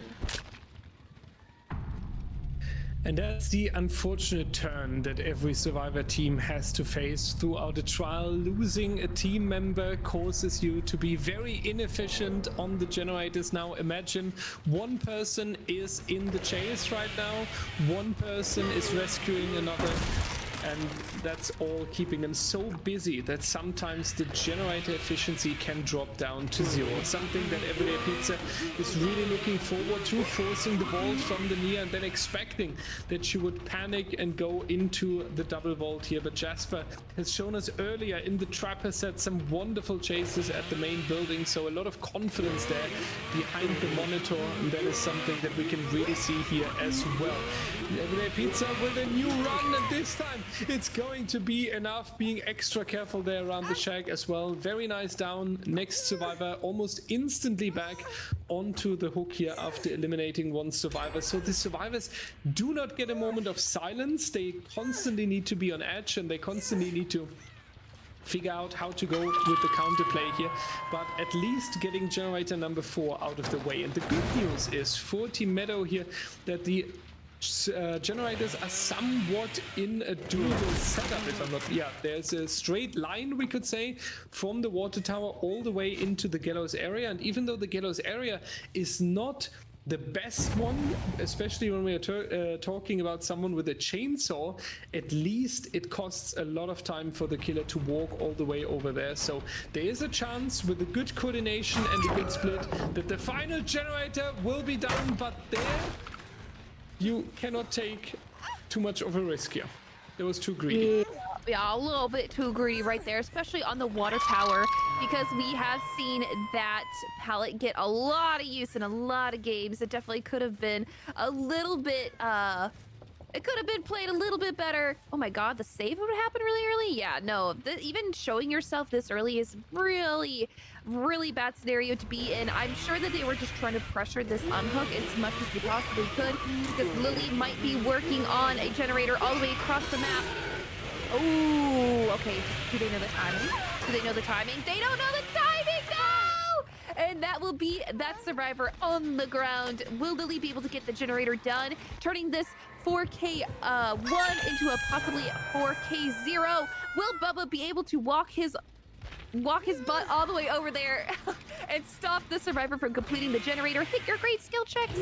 Oh, it's gonna be close. It's gonna be close. Is he gonna be able to get it? Oh, he gets it just in time. This does seem to be the end of the game. However, if Lily can loot for their lives, well, you know, it's just not gonna happen, dude. There's just nothing over here. The Claudette was over here earlier and destroyed all of the wood that was available. But very well played by Pizza. Very well played by the survivor, sticking out that last generator right there. A little bit of mistakes there. If that survivor, the Nancy, did not go down, that would have been way better result. We probably could have seen some outs happening right there, but we did not. So very well played. It just seems that Archon will be taking the 4K 0 in this set. Bubba, Dead Dog Saloon with only 1 perk. Whatever add-ons that they could bring, survivors with no perks in turn will be taking a second. We'll be switching sides too, and we will be seeing what the Archon survivors can do against Meadow's killer. And during this break, there is the one and only chance again, as Ray worded earlier, if you are friendly, to ask a question about DBDL, about 2025, about the upcoming tournaments, about how you get your team up here on the stage. Anything like this can be asked now. We have a short moment here while switching the sides, and as we are no delay today, and Ray and me are not speaking to you from 10 minutes in the future, we are able to talk about them. When is the next tournament? The next tournament is kicking off in 2025, obviously, but pretty early. We are currently working with dates like end of January or the beginning of February. Usually it's not later than this, because season 10 is around the corner. Season 10 is waiting, the big season 10. So the winter circuit must start latest mid of February, because otherwise it's going to be too long, and then season 10 would be starting too late in the year. This is a one-time match.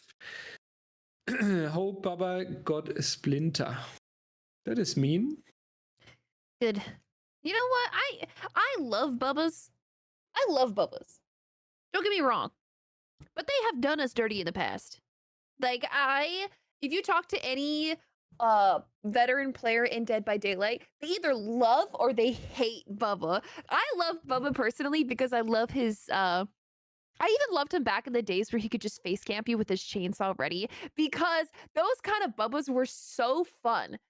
They were not very good at looping, which is the reason why they face camped you. So if you were chase first, you literally just had the most fun and best chase of your life, and then you got face camped. But that one chase, man, that one chase made up for it. So you either love or you hate Bubba because you would just hate getting face camped, or you just love that one really good chase that you would get against them because they fall for all of the mind games. I love Bubba. Not so much anymore nowadays because he can't face camp you. I really do miss that. I'm one of those people who are like, oh my god, those were the good old days, and the good old days were actually just terrible.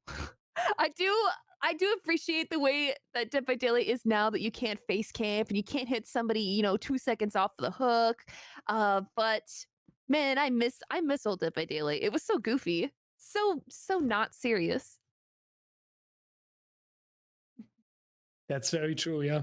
But sometimes this goofiness, right? And I mean, when I'm looking at the skins that we are seeing in this lobby right now, that is also the definition of goofy. But sometimes it's exactly this goofiness that is like the source of the best moments, kind of.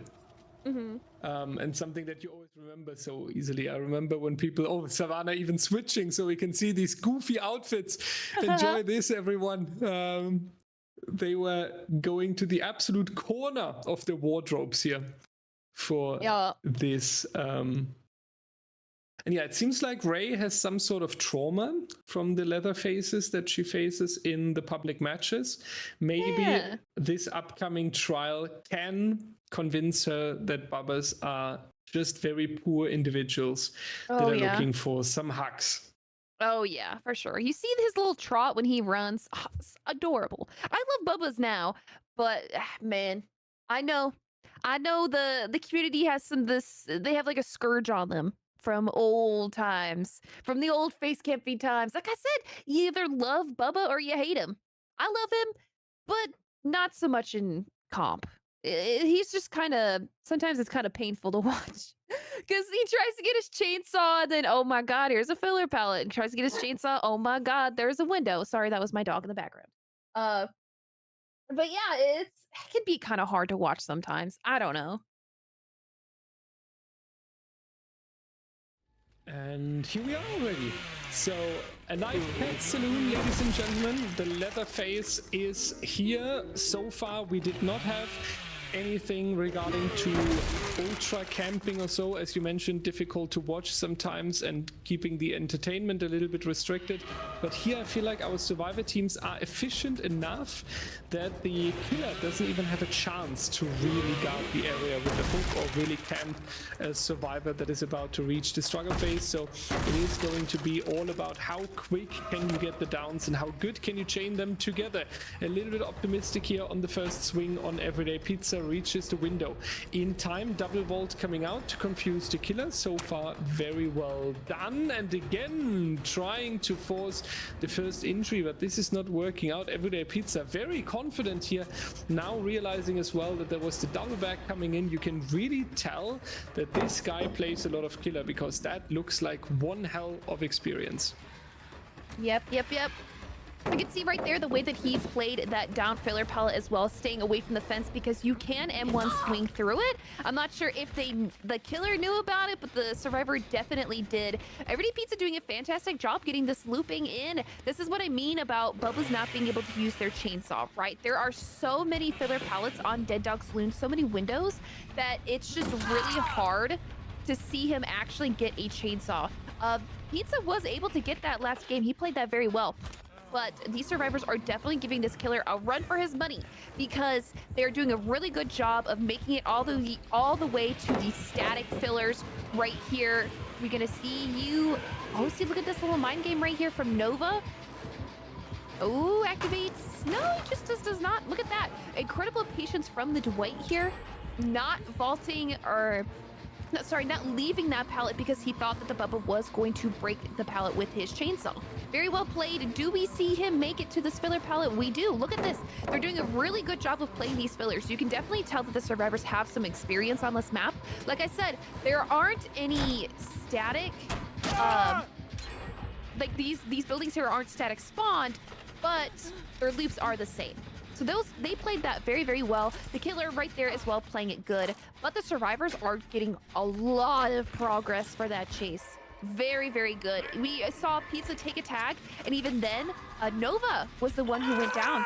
So the survivors wasted absolutely no time chunking out these generators. That'll be 3 gens done for the first chase. That is usually very, very close to the result we normally see in Bubba sets such as these. However, they did leave this a little bit of a 3-gen on this side. 3-gen? No, there's no gen at Gallows. Oh, and Claudia is over here. They did do all the gens near main building, but holding 3 gens is really hard as an M1 killer. You just don't have the map pressure to be able to do that. And Fats showing once again that he has a good skill in the chase as well. We have remember that he was also kind of responsible to bring back Team Archon in a difficult situation earlier during the Trapper match here with nice patience, but then, okay, not too greedy, was about to say. Very nice judgment there, how long the chainsaw would reach. And this was actually such a difficult time loss for the killer. You didn't even get an injury here onto the survivor, dragged all the way behind the main building as well, where usually there are no generators spawning really. So that was a pretty good attempt from our survivors here. Everyday Pizza is taking an injury. Claudette leaving the generator early as she would be in danger if the Leatherface decides to go into the Gallows area, but Nova now able to call that Bubba is all the way over here in the house section, so Claudette can go back towards the generator next to Gallows, and that should bring in generator number 4 very soon. We can see even a double up coming out here, and unfortunately Nova not being the not finding the connected hit here. Very unfortunate for our killer. And that's going to be the down nonetheless, but a little bit of extra seconds being taken here, and that should actually be this generator coming into completion. Yeah, and that will be breaking this sort of, it's not a tight 3-gen, but it is still sort of a 3-gen on this side of the map. So the survivors are just in an incredibly good and well-winning scenario. Team Archon showing that they have the experience. They're performing well under pressure. They're doing a great job, even in just 1v1s, macro, and everything. Very, very, very organized, very coordinated. You like to see that in teams such as these. Oh, yeah, you're not gonna make that. His speed a little bit with a chainsaw. That was the last second too. Unlucky. They did a good job there, but that will be the down happening onto Pizza. He is going to be placed up on the hook. I don't believe it. Nobody really went to struggle, did they? Everybody's sort of been hooked once or not at all. So this is still not the elimination happening. Yeah, that is the first hook for Pizza right there. This is just looking like a really hard to come back from scenario. It does seem that Archon is just on top of their game today. They had that little bit of a warm-up when it came to the Trapper game, and then they have just been on point ever since. Right here, we can already see this is the kind of play you want to witness in the DBDLeague stage. We have survivors who are not afraid to put themselves in positions where they can be taking hits, but also playing it very, very smart, where they are working generators at the same time. And this is putting the killer in a really, really hard to come back from scenario. Right there, a little bit of a sticking out piece of wood there. We'll be putting the Bubba into a tantrum. This is still sort of a 3-gen, but is it really? Is it M1 killer? It's going to be really difficult to pressure, especially if the survivors do this little seesaw tactic where they see the Bubba come in and then they put a whole bunch of distance between him and themselves. So they're just going back and forth right here. The killer is just sort of in this really hard to come back from scenario.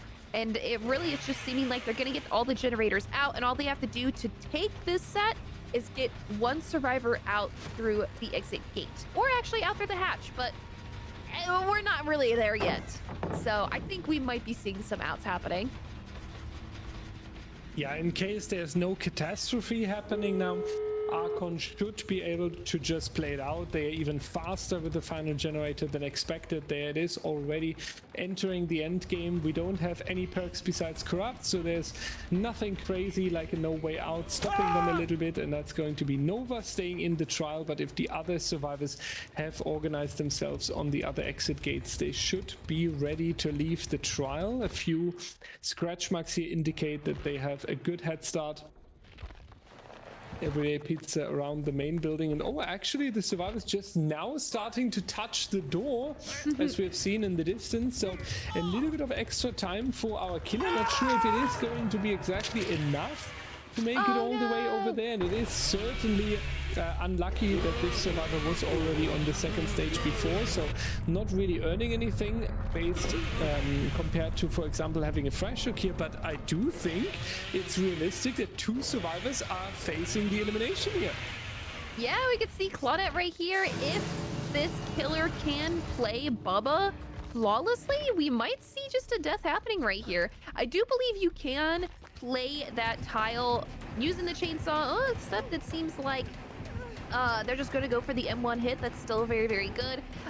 They're trying to go to where I believe the hatch will spawn, but the survivors are not out of the exit gate quick enough. So that's dying. That'll be 2 survivors eliminated from the game in however many hook stages, but that will be the set. Also going to Archon. They're just killing it today. Doing a really good job. And if Fats is watching this VOD later, he will see that Everyday Pizza was in front of main, silent vaulting the pallet because he was bored. And this is the reason why it's not a 3 out. And if Fats is watching then later, then I really hope that he's writing an essay onto the team member's profile about how disappointed he is, because this is what I would do in this scenario. Nonetheless, very great Baba set here so far. Archon really pushing through. They are taking 3 set points so far.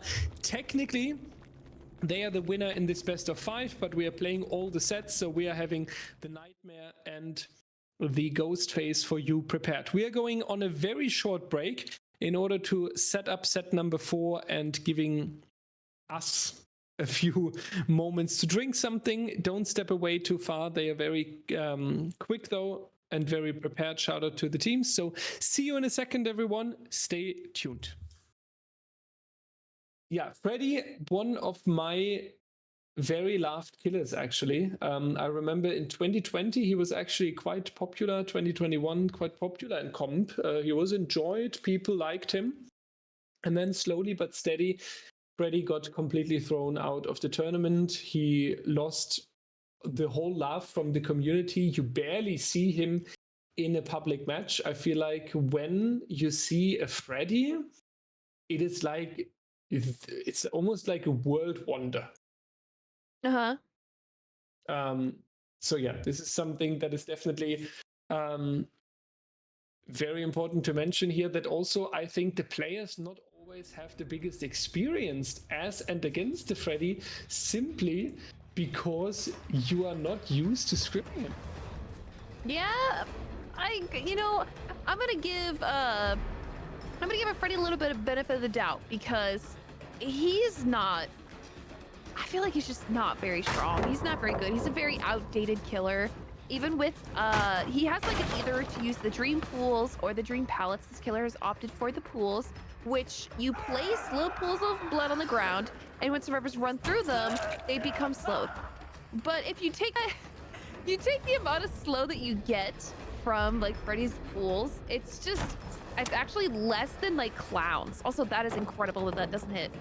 So like he's kind of just outdated.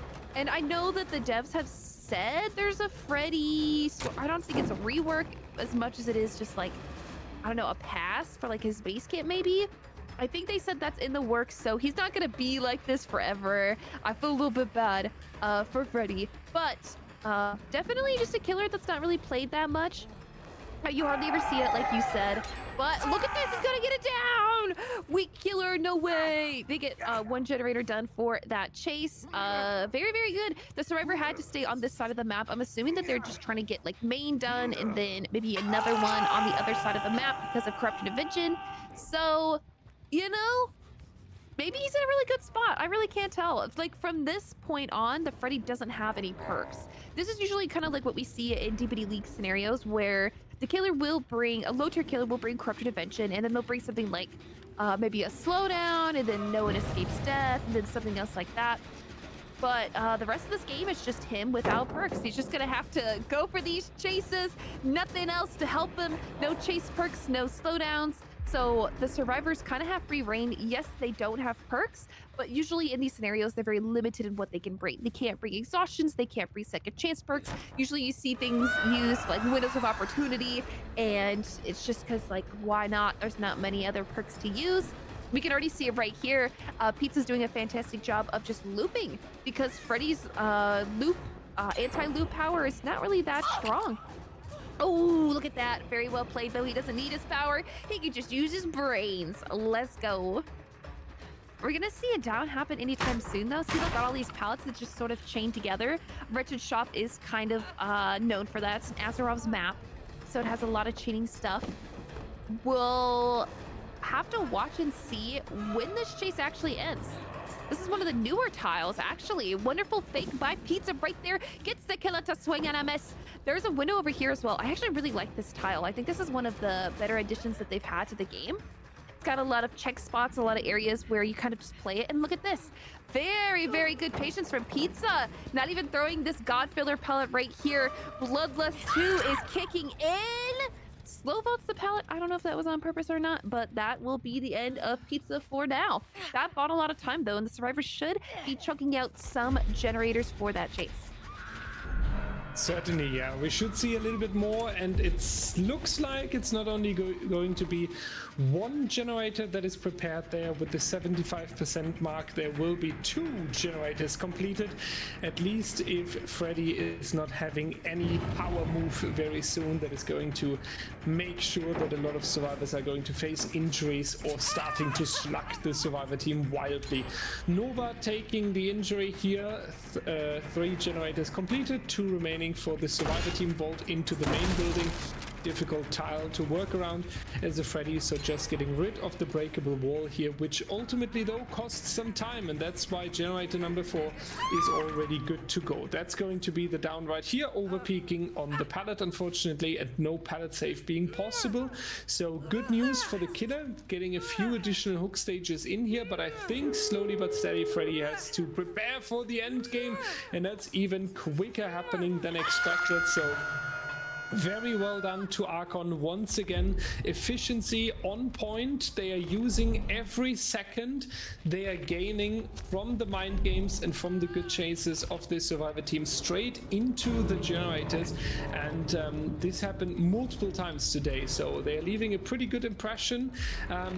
I wouldn't even be surprised if they are trying to make a comeback here and trying to aim for the 4-man escape, because based on how organized they are, they might be able to pull something crazy here. Yeah, I wouldn't be totally surprised. This does seem like a play that this team would go for. Getting caught out like that, though, giving a tag makes it a little bit harder. Next time, and Everyday Pizza do heal up, and they can go in for this double save right here, but it's not completely free. This could end up being another down, maybe something that they're not entirely willing to sacrifice.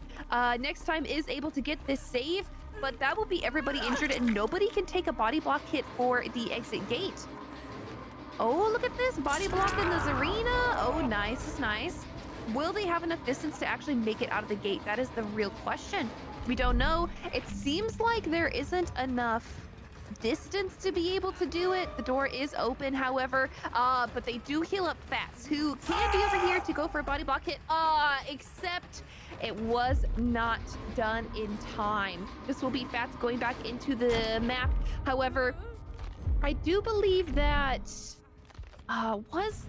was the survivor, was next time a fresh hook? That is actually really good for the killer. Being able to get another fresh does count, as opposed to just like, you know, 4 stages on 2 survivors. If you have 4 stages on every unique survivor, then that counts more as a win. It did seem like the strategy of the killer was to go for fresh hook this game. Fats is pushed outside of the exit gate that'll keep Pizza and Nova in. They can try to go for a saving maneuver on to next time, but if he's taken back further into the map, it might be a little bit more difficult. Is this the same hook? It's not the exact same one. They might have the distance, but oh, look at placing all these pools around. See, this is what I mean though, is that like Freddy just seems like a worse clown because you have to force people to step in the pools and then they can see the pools. So it's a little bit more difficult. Oh, see right here. Yeah, this would be a trade. Yeah, that's just not worth it. And the killer actually did a fantastic job finding that plot out there earlier instead of just like defending the hook was really good for him. It wound up getting him more stages than he would have had if that survivor just died on hook right there. So the survivors are just going to be taking this little bit of L. These small differences, these stages can make a big difference in whether they're going to win or lose a game. So that will be Meadow taking... you know what? I actually have no idea how many stages for this game. I could not tell you. It was a little bit hectic towards the end. Overall, we have 5 stages.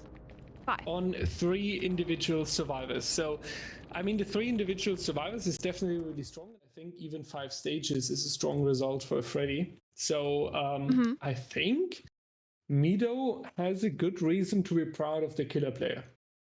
Yeah, I would say so too. The strategy of going for fresh hooks did work out. Totally, yeah. One quick thank you in the middle goes to Nika Now for a donation for 2025. Ladies and gentlemen, as you are aware, we are a volunteer-based organization, not affiliated with Behavior directly. So we are using donations to build up the prize pools, productions, and everything that you are having on the stream, basically. And Nika Now with the donation there. Thank you so much for the support and making these tournaments possible. Thank you so much for that. In the meanwhile, we are going to switch the sides, and once again there's the chance that you guys can ask your questions about DBDL, about 2025, about anything you always wanted to ask. And as long as it is somewhat something that we can answer, we will do so. And yeah, Mathis, real quick, maybe it was my initial reaction to them as well. I get reminded of the Mario Kart track when I look at the Meadow's logo. That's a very random fact. The cow on their logo. Okay. That's from Mario Kart. Okay, I see. You know what? I really just, I had no idea what you were talking about. Yeah, the cow. It's from Grassy Meadows, the map. Yeah, you're right. Maybe they just like the map. Yeah. Who knows? Maybe they're Mario Kart fans. It is cute, though. I like it. It seems very original, actually. Look, somebody drew it and everything. Sometimes we just have, like, comp teams who just, like, take screenshots of, like, other things that look cool. But this one looks like they made it. You know what? That's and it's great. The first DVD comp logo that is not black and white, not filled with sadness at the end of the world, because that's the 3 base ingredients to cook up an esports DVD logo. I feel sometimes when we are collecting the logos of our participants, it's very often along these 3 ingredients: sadness, the end of the world, and black and white color shape. Yep. Everyday Pizza, ladies and gentlemen, is taking the responsibility on the Nightmare once again. I think that makes him the player for all 4 killers for Archon so far, and I wouldn't be surprised if he's taking the Ghost Face as well. Survivors are already getting ready for the trial here. Jasper Draxi are already there. Currently waiting for Lily. Shout out in general for both teams here being very prepared, making sure we have a quick downtime and going straight from one match to another. I'm sure they're ready to play too. I know that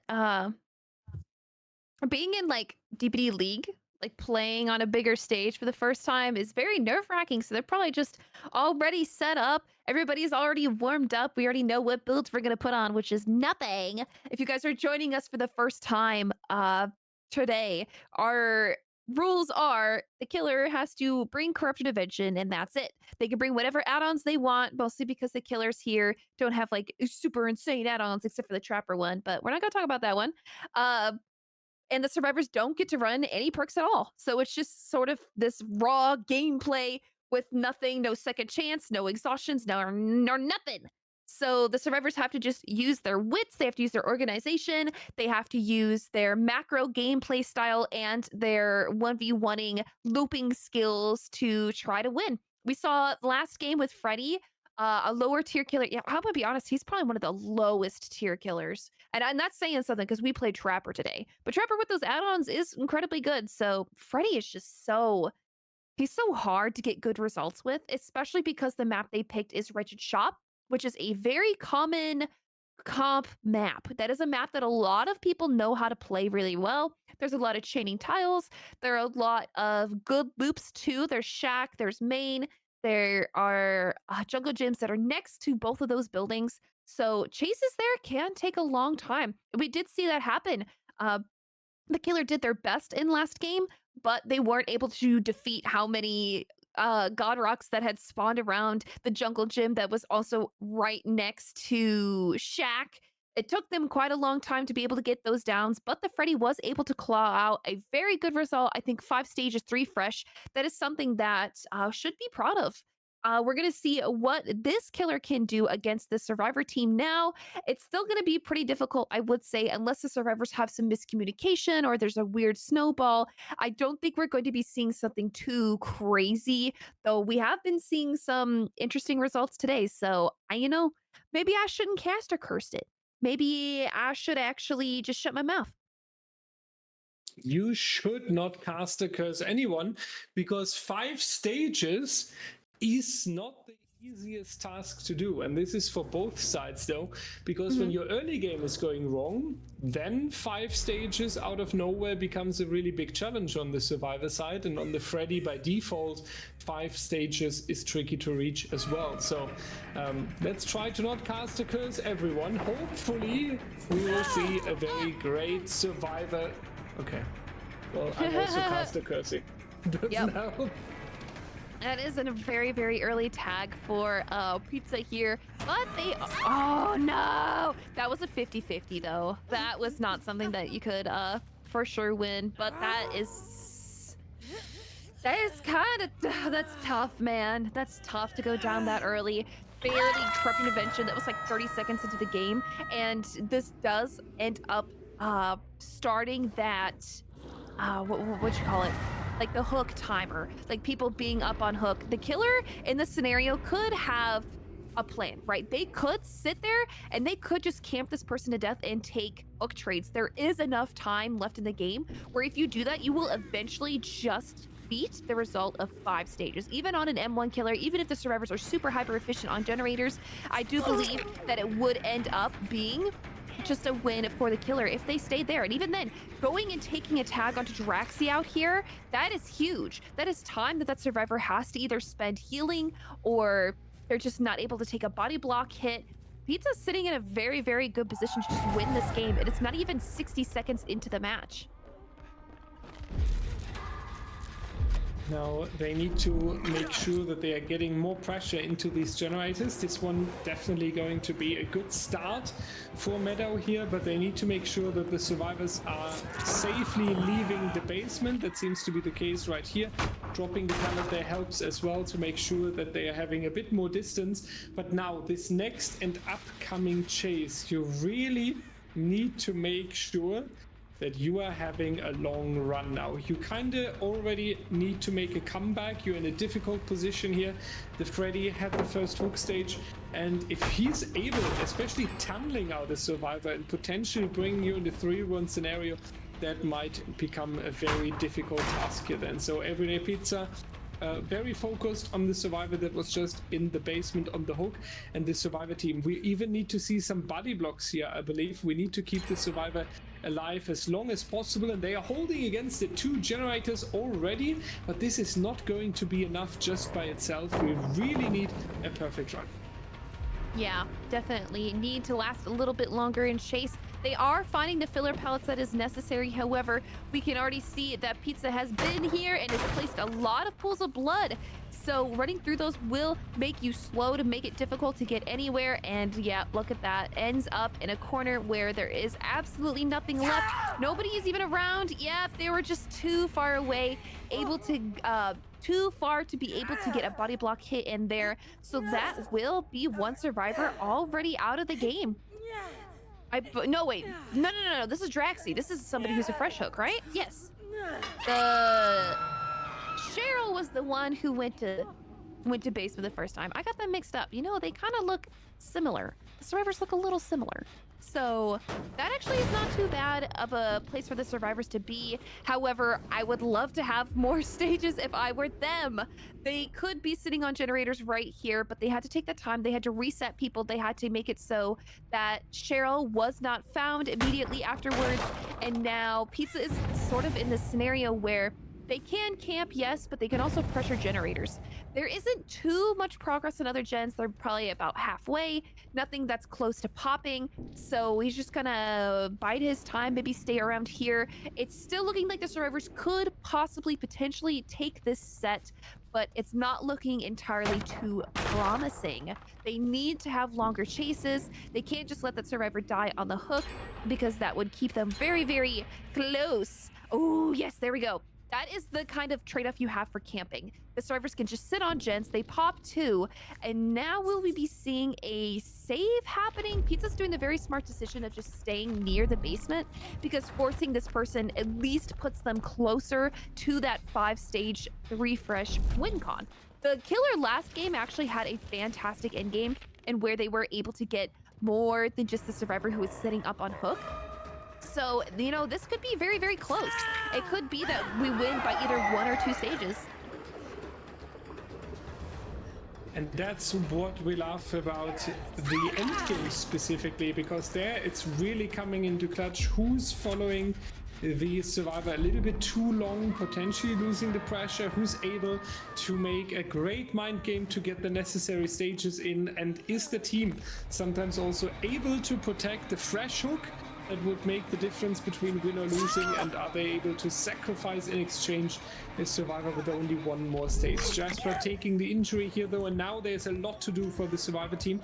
They have to rescue from the basement here. At the same time, there's 1 more generator to go, which is only on 50% so far. Down survivor in the shack, and Everyday Pizza just grabbing that survivor, realizing that every single stage is now being a good chunk of progress towards the win. And first of all, the tie condition, as we are now having the 5 stages here. Fresh hooks, only 2 however, so we need 1 more. Ace is going to face the injury here as well. No adrenaline allowed as we are only playing with corrupted intervention, but this is the down that secures the win. Archon is going to take the 4th set in this best of 5, and that is very impressive.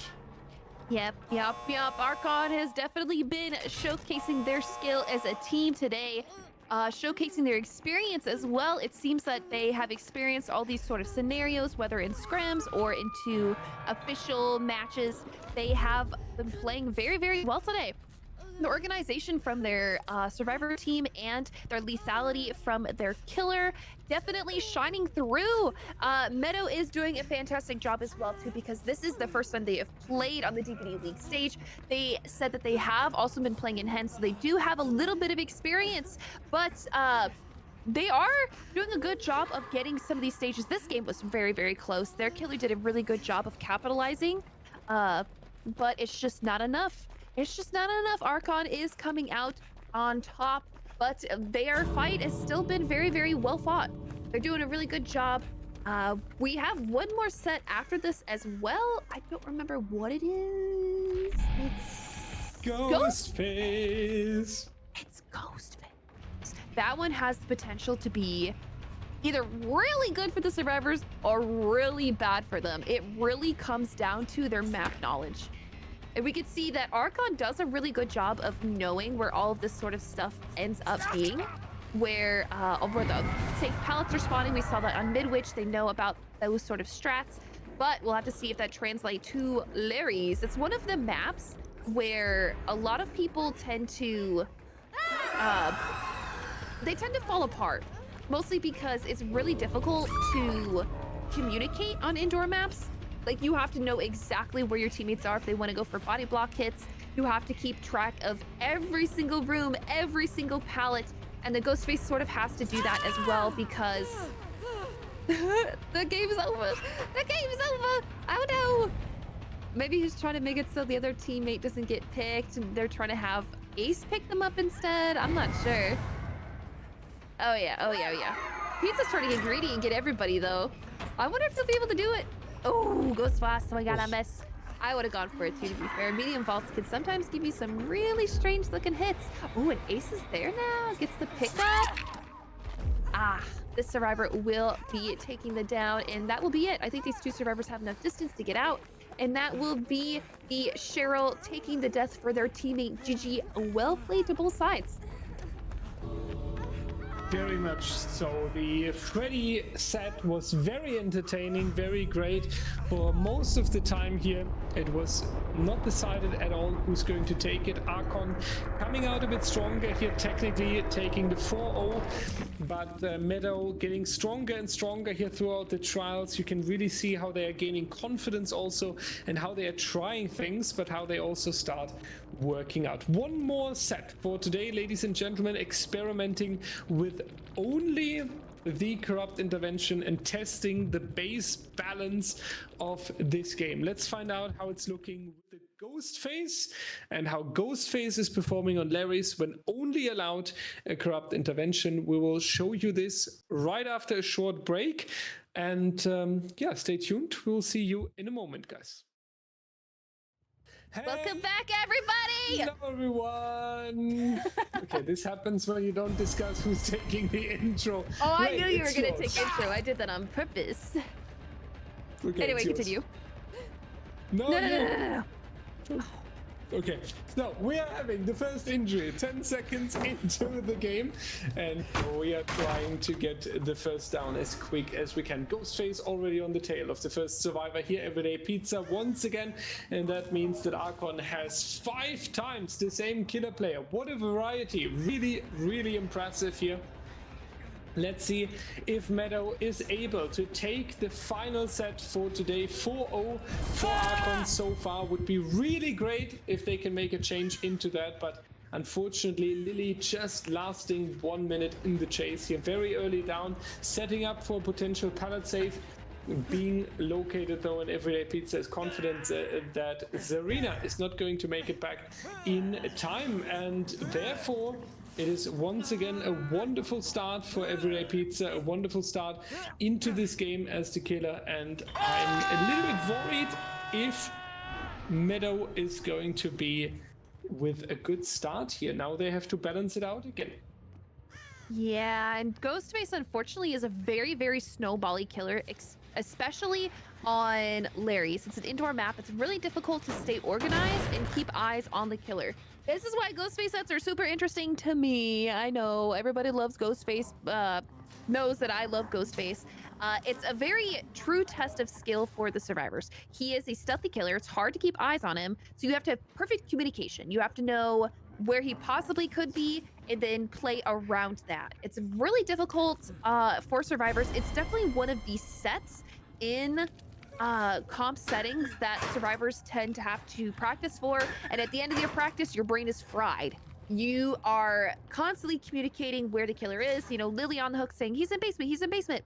You guys can do generators on the other side of the map, and I wouldn't be surprised if that's something that we see. This one is a prime candidate. It's somewhat in the middle, but not too close to where the hook is. The hook does save. They come in, they go in for that perfectly timed save. Very, very, very well done. But right there, able to get a 99 stock onto Ace that could come in handy for later. And even the killer right here having a little bit of trouble leading, but decides to not actually go for Lily. Instead is going to go around and see if he can catch out whoever was the savior. Right here, Olsen's Wallet is one of the add-ons that is present as well. That is the green add-on on the top. Whenever you kick a pallet, it recharges your power. These are very, very common Ghost Face add-ons. Philly is the one on the bottom of the camera. It's, I believe, reduces the amount of stock you have to do by 20%. I believe that's what that one does. It's been a minute since I've read over some add-ons, but that will come in handy for marking survivors. We see Olsen's Wallet also coming in handy as well. We're gonna go through all of these pallets. This is why Ghostface can either be a 4K or just like a 6 stage on this map, because there are so many pallets that if the survivors play this map perfectly, then they do a really good job and they delay downs from happening at all, so they can just get everything for free. Look at this pallet too. This pallet is a very, very playable pallet. It's a 50-50. Oh, but Ace was not the winner. That will be him down and on the ground. They've munched through quite a few filler pallets, but that chase did take some time, so there should be some generator progress spread across the map.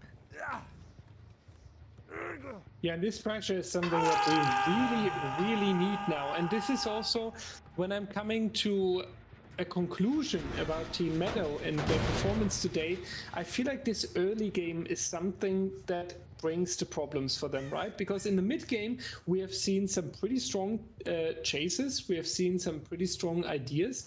We have seen, for example, in the Freddy game, in the previous trial, how they, for a long time, were able to still make it look like they're going to take it against Archon. But these early chases, they have such a consequence throughout the entire trial. The fact that Lily was downed early in this trial has the necessity for one survivor to follow her, going for the pallet save and then later for the hook rescue. It means that one hook stage is already progressed, that they need to take care of the reset, etc. So all of this is really coming in handy for Everyday Pizza. And if Meadow would be able to design these first 3 minutes of the trial a little bit more careful, a little bit more without chaos, downs and injuries, I feel like that their performance would explode overnight. Snazfaz is going to be in a difficult spot here, because after this pallet is dropped, especially on the ping difference we have today, it is almost a guaranteed down. We see that right here. Nonetheless, a good run. 2 generators are already completed. I feel like there should be a third one possible for them. We'll find out in just a second. And there it is. Positive caster blessing this time instead of cursing the team. 3 gens, and I feel like from here they kind of brought it back. Everything is possible. They just need to go for a nice timed unhook, a few good chases, and then they can really make something happen here. Yep, and also they were able to break any sort of 3-gen that the Ghostface had, so the cards are laid out for them. Let's see if they know how to play them. Probably getting another mid-generator done would be for the best, either the one in the TV room or one that the Ghostface just passed. They do get the save onto Meg a little bit early, especially because there's not too many filler pallets that are still available. Played that incredibly well, but will this result in a down? It will, and that will be the survivor also just taking another stage. See, that's the problem with saving really early, is that, yeah, you do get it away from the killer, but it also makes it so that they just get to expedite these hook stages. Maybe Pizza is deciding to put somebody into the basement. No, he's just deciding he wants to stay up here at the top side of the map. That will be Snuzfuzz onto the second stage. Lily still has some stock in them, so if that's the survivor that Pizza finds, that'll be good. Yes, indeed, that is the one. Snuz immediately saved again. Again, immediately saved, and this will be a body block right here.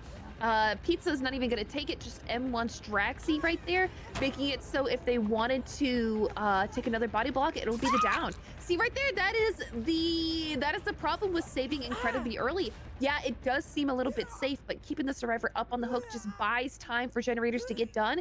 And this was just Snuzfuzz going through 3 hook stages in the span of like 80 seconds. And now you're in the 3v1 with 2 generators left. This was not something that they wanted to happen. This was something that exactly is the opposite of what you wanted to happen. Yeah, and I feel like with my theory of how good this could happen, I actually cast across Meadow a little bit. And they were in a good comeback, right? It was looking really good. They had a few chases. They had a few steps up when we are talking about countering Everyday Pizza here. But then, unfortunately, now with the elimination, it is going to be relatively difficult, also because the generators are scattered out. This is the good thing, but you are having still a lot of corners on this map in general, a lot of rooms that you need to guard, and so Everyday Pizza, when playing the Ghost Face, a little bit like a hide and seek, or a little bit like a jump and run killer, then you can really confuse the survivors and put pressure onto them. Unfortunately, not able to reach this so-called God pallet, which comp players are referring to pallets that need to be destroyed by the killer because there's no chance to mind game around it. And another injury, and now it's falling apart a little bit because this cannot happen. When you are in this difficult spot here at the moment, then you cannot have extra injuries left and right, and you need to make sure that the snowball is prevented. And there's another one happening, so I don't want to say Meadow is kind of giving it away into Everyday Pizza's hands, but they definitely take more than they can. What feels like what is happening, and I'm not going to say this is exactly what's happening, but what feels like is what happening is that Pizza is very experienced and he knows what survivors tend to do in these scenarios, and the survivors have just not been in those scenarios themselves. So Pizza has just a little bit more experience over them in that he is actually winning these macro situations. Right there with that pallet, he didn't actually just go immediately pick up that survivor because he was confident that he could find another person who was hovering for the pallet save. And the survivors, you know, they were doing that exactly. He read them like a book and was able to play accordingly, doing a really good job of showcasing his experience. I have seen Pizza's name around the comp community, so I do know for a fact that they have been playing quite a bit. And you can definitely see it reflected in the way that they play.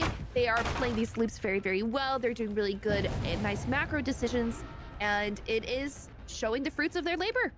Right there, the save does happen, but everybody is injured, and Pizza right now he's, you know, it might be hard to find him. And right here, Pizza is taking advantage of that confusion. There's two survivors. It would make sense to go after the survivor who's just on hook. Yeah, maybe you can get that person out of the game, but it's deciding that maybe the survivor will come over here and start working on the generator.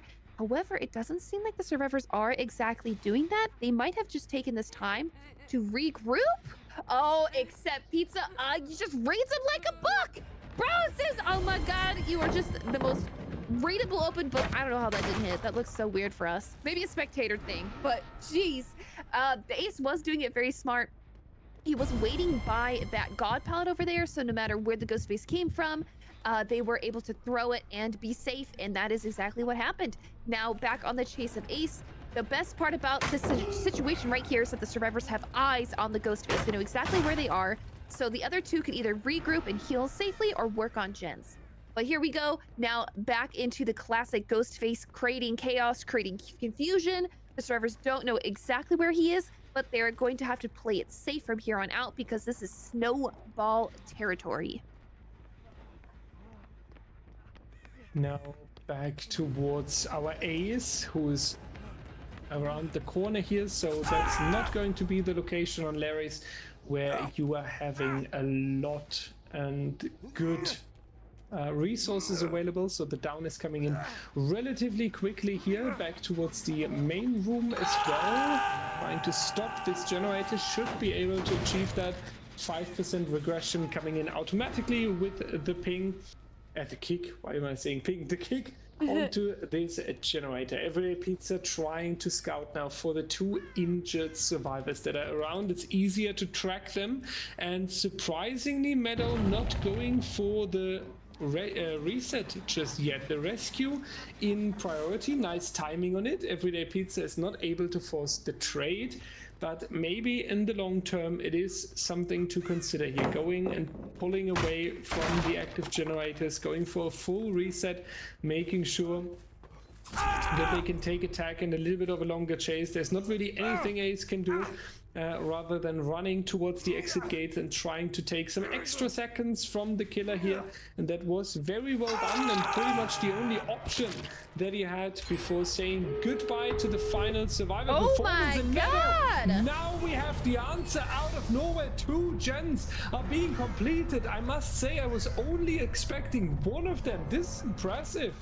Yeah, getting 2 generators done at the same time like that, the survivors had a plan, and they were able to follow through. Well played, turning this 4K2 into a potential 4K0, potential somebody out through the exit gate. Very well done. Would be also a great finisher here for Meadow, a team that has struggled a little bit when we are talking about the early game, but then always fighting and showing good performances, and then being able to reach the out here in the final set of today would be really nice. So let's hope that Lily is able to get it, but she is going back into the Larry's Memorial Institute as Arena is calling out that the killer is already on the way back. So there might be the chance for the hatch, as on Larry's, even with offerings, we cannot determine the spawn location. So there is the chance to use that instead. And it would count because all the generators have been completed. But Lily is in a very difficult situation right here. Yeah, this is kind of one of those scenarios where you're not entirely sure the next steps to take as a survivor, but you have to make a decision and you have to stick with it. So it seems that Lily has decided to take the stealth approach, where they're making themselves scarce, really difficult to find. You don't have Iron Will, so you're not completely silent, but being in a locker does reduce your grunts of pain by a little bit, so it's a bit difficult to actually find them. Pizza has to make the decision if they want to slug to find the person, which is exactly what they're doing, or they can hook. But either scenario is going to be a little bit difficult. If Pizza can sniff them out in lockers, that would be the win right there as well. It does seem like Pizza has an idea of what the survivor is going for, listening out for the injured cries of that survivor. Oh no, like they saw him. They pressed the prompt immediately, trying to get them before they jumped out. But Lily did beat that area. They knew exactly where the killer was and is coming for them. Will the pickup be happening? That would have been a really great opportunity to make the killer kick a pallet and then also force themselves in a position where they could get the pickup, but it really does not seem to be happening. But this will be Lily also out of the game.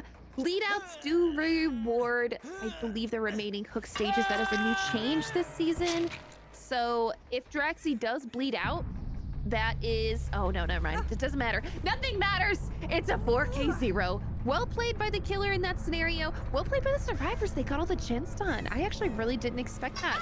It seemed like the end game was creating a lot of chaos and confusion, and that the survivors weren't able to get a lot of gen pressure. But remember that one point where Pizza was hiding next to the generator? I believe the survivors were actually just working on gens. So that was incredible time wasted and not really rewarded that much for Pizza in that scenario. So they did a really good job. Well played to the survivors. And now they are going to send their killer in to play against Archon's survivors. We'll see if they can pull out the same result. But what they need to do to win is 4K with at least one generator remaining. They could tie with a 4K0 if they wanted, but we're not replaying this set. We're just going to take it. So if they want to win this very last set, 4K1 is what they need to do. 4K1, a result that is definitely possible on the Ghost Face. We have seen a lot of results like that during the All Hallows League or even Season 9, because it is very easy against the Ghost Face to lose track, then a little bit of chaos, and then it's falling apart. We will take one final break, ladies and gentlemen. Stay tuned for the final trial of today, and we will be right back for you. Grab some popcorn and a drink. Welcome back, everyone, and today we have Draxi in on the Ghost Face. My name is DeRollock, and I'm going to go ahead and send it off to Ray. Take it over. Okay. I was going to say, oh, my voice is a little scratchy. Anyway, yeah, we're back on the last set that we are playing of this best of 5 today. Draxi playing the Ghost Face. The rules today, guys, if you are joining us for the first time, Ghost Face, the killers are only allowed to bring 1 perk, and that is Corrupt Intervention. The survivors are allowed nothing. So this is just a very, very basic set. We wanted to see how this would go. Dyer himself said this was a little bit of an experiment to see how these teams would fare when there is absolutely nothing at their arsenal except their looping skills, their macro skills, their communication skills, all the DBD skills. There is no second chance perks, no chase perks, no exhaustion perks, no nothing. Just, you know, raw talent. But we'll have to see how it ends up being. Last Ghostface game, we had an incredibly early down, and right here we have an incredibly early first tag. We'll have to see if Draxi can win at this filler palette. This one is sort of a God Rock scenario where you can play against it, but it counts on survivors making mistakes. And there it is. This is the same start that we had last game, so we'll have to see how Draxi manages to play against the survivors. We'll have to see how the survivors manage to play against Draxi. Cuts with the first hook stage here, as you mentioned, relatively quickly. This is the chance for Draxi, though. We just talked about it. It would be nice if Meadow is taking 1 set point here in this best of 5 today, and this is the chance, realizing that, yeah, we have been 4K'd on all generators remaining, but I can make something happen. And after Fats is going on to the hook, Everyday Pizza is being exposed and down on the floor as well. Draxi coming in here with an absolute and unbelievable energy and force onto the survivors. Will be able to stop this generator as well and sending it into the regression if he only would decide to kick it. But there's a second generator around that also needs to be taken care of. But this is a very strong and great start, really making sure that there's pressure onto Archon early on. The survivor team that is really efficient and organized, a little bit falling apart. And once you're getting that done, you can really make something out of it. So very great start for Draxi here. Is he expecting that Nia is over here? The crow just got disturbed, so now he knows for sure that she is over here, was crouching here this entire time, meaning that the generators were also not taken care of, which is granting a little bit of extra time to our killer. Nixie is going back towards the main room. Draxi seems to not really care, wants to make sure that the incoming rescuer is potentially caught, and maybe even a trade-off can happen. So far, I really love what we are seeing here. Yeah, the killer is doing a really good job of pressuring the survivors in all the right spots, all the right places. That save does happen before that survivor goes to struggle. So that was very last minute, very well timed by the survivors. But now the killer is still on a chase with this person who is already been hooked 1 time. And that could expedite this process of turning this game into a 3v1 if Draxi is able to get the down. It is still just trying to cut off the survivor, and they continue to just go forward. But they don't have a single generator done. That's the problem with this. Oh, nice 50-50 won by Pizza right there. We've seen some incredible chases come out from the survivor today. And all of the survivors in Archon, they're doing a really good job of just winning these scenarios where it seems like it would be really hard to get out of. But they're doing a great job. And then right there, even the Nia is there to go for a body block hit, and Draxi doesn't even want to continue to go for them. Maybe trying to create some chaos, some confusion, and a snowball effect. They do have to get a 4K1, which doesn't seem like it's that hard, but you have no perks. So it can be a little bit more difficult. If the Ghostface is able to get a snowball effect, that would be a lot easier to try to go for. But the survivors are not letting him have any sort of distance. Another generator gets done. That generator right next to the Ghostface has a lot of progress, so they are definitely being incredibly efficient, making it so the Ghostface has to struggle, has to grab and grasp for every little string and straw that he possibly can. Right here, this will be Ace put down on the hook, but Ace hasn't even been, I believe, has he been hooked? Well, you know, we're gonna find out in a second.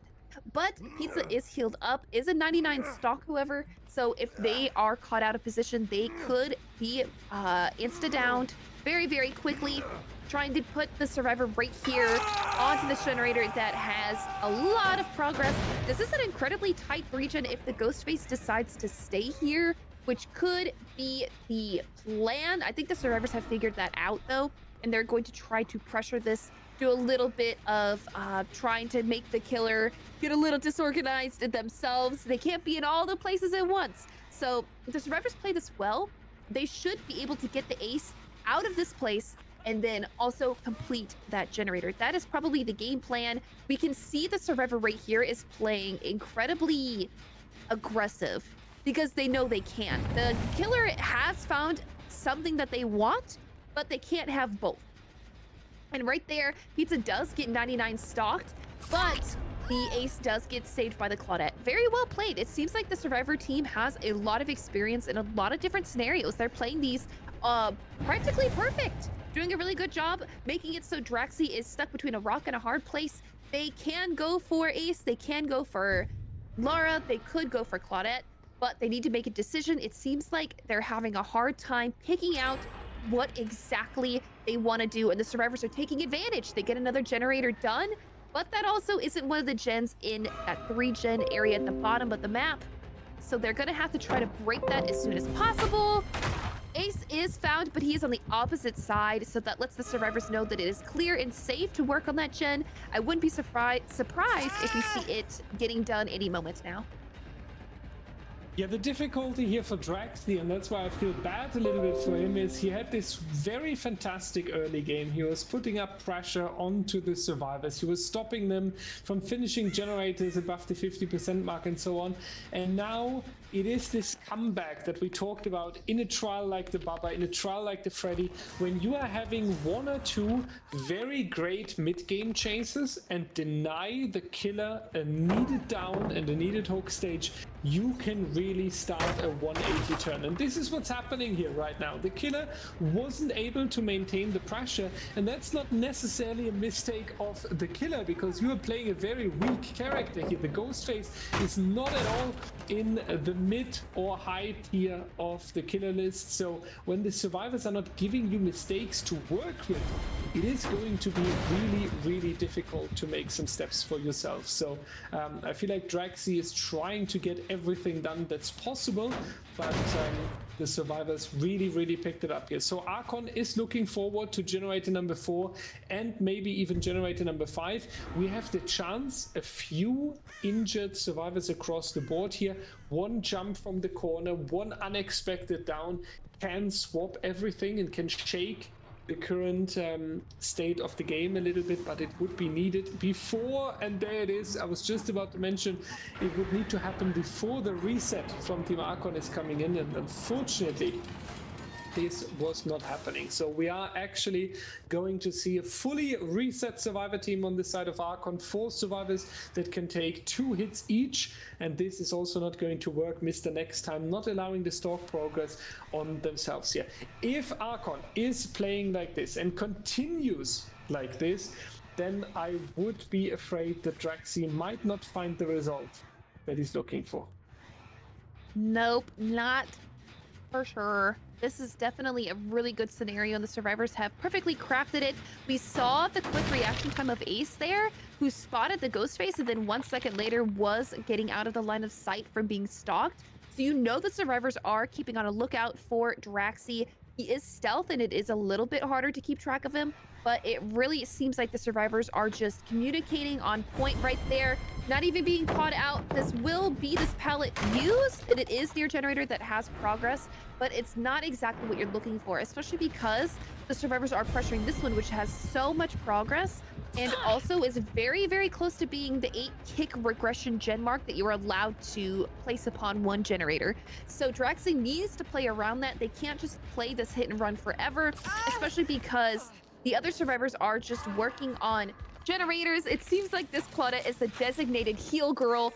They are committing to actually just going for that 3-gen. Oh, nice. Yeah. We see the Ghost Face has caught out one of the survivors. but they're so far away from the generator progress that it's looking like it's gonna be just impossible to pressure this, and that is really good. The survivors are forcing this scenario upon the Ghost Face, pressuring a generator that's far away. That one's most likely gonna get done, but Drexy can't hold a 3-gen forever, you know? This is new age Dead by Daylight. That gen's getting awfully crunchy, and this one has a decent bit of progress as well.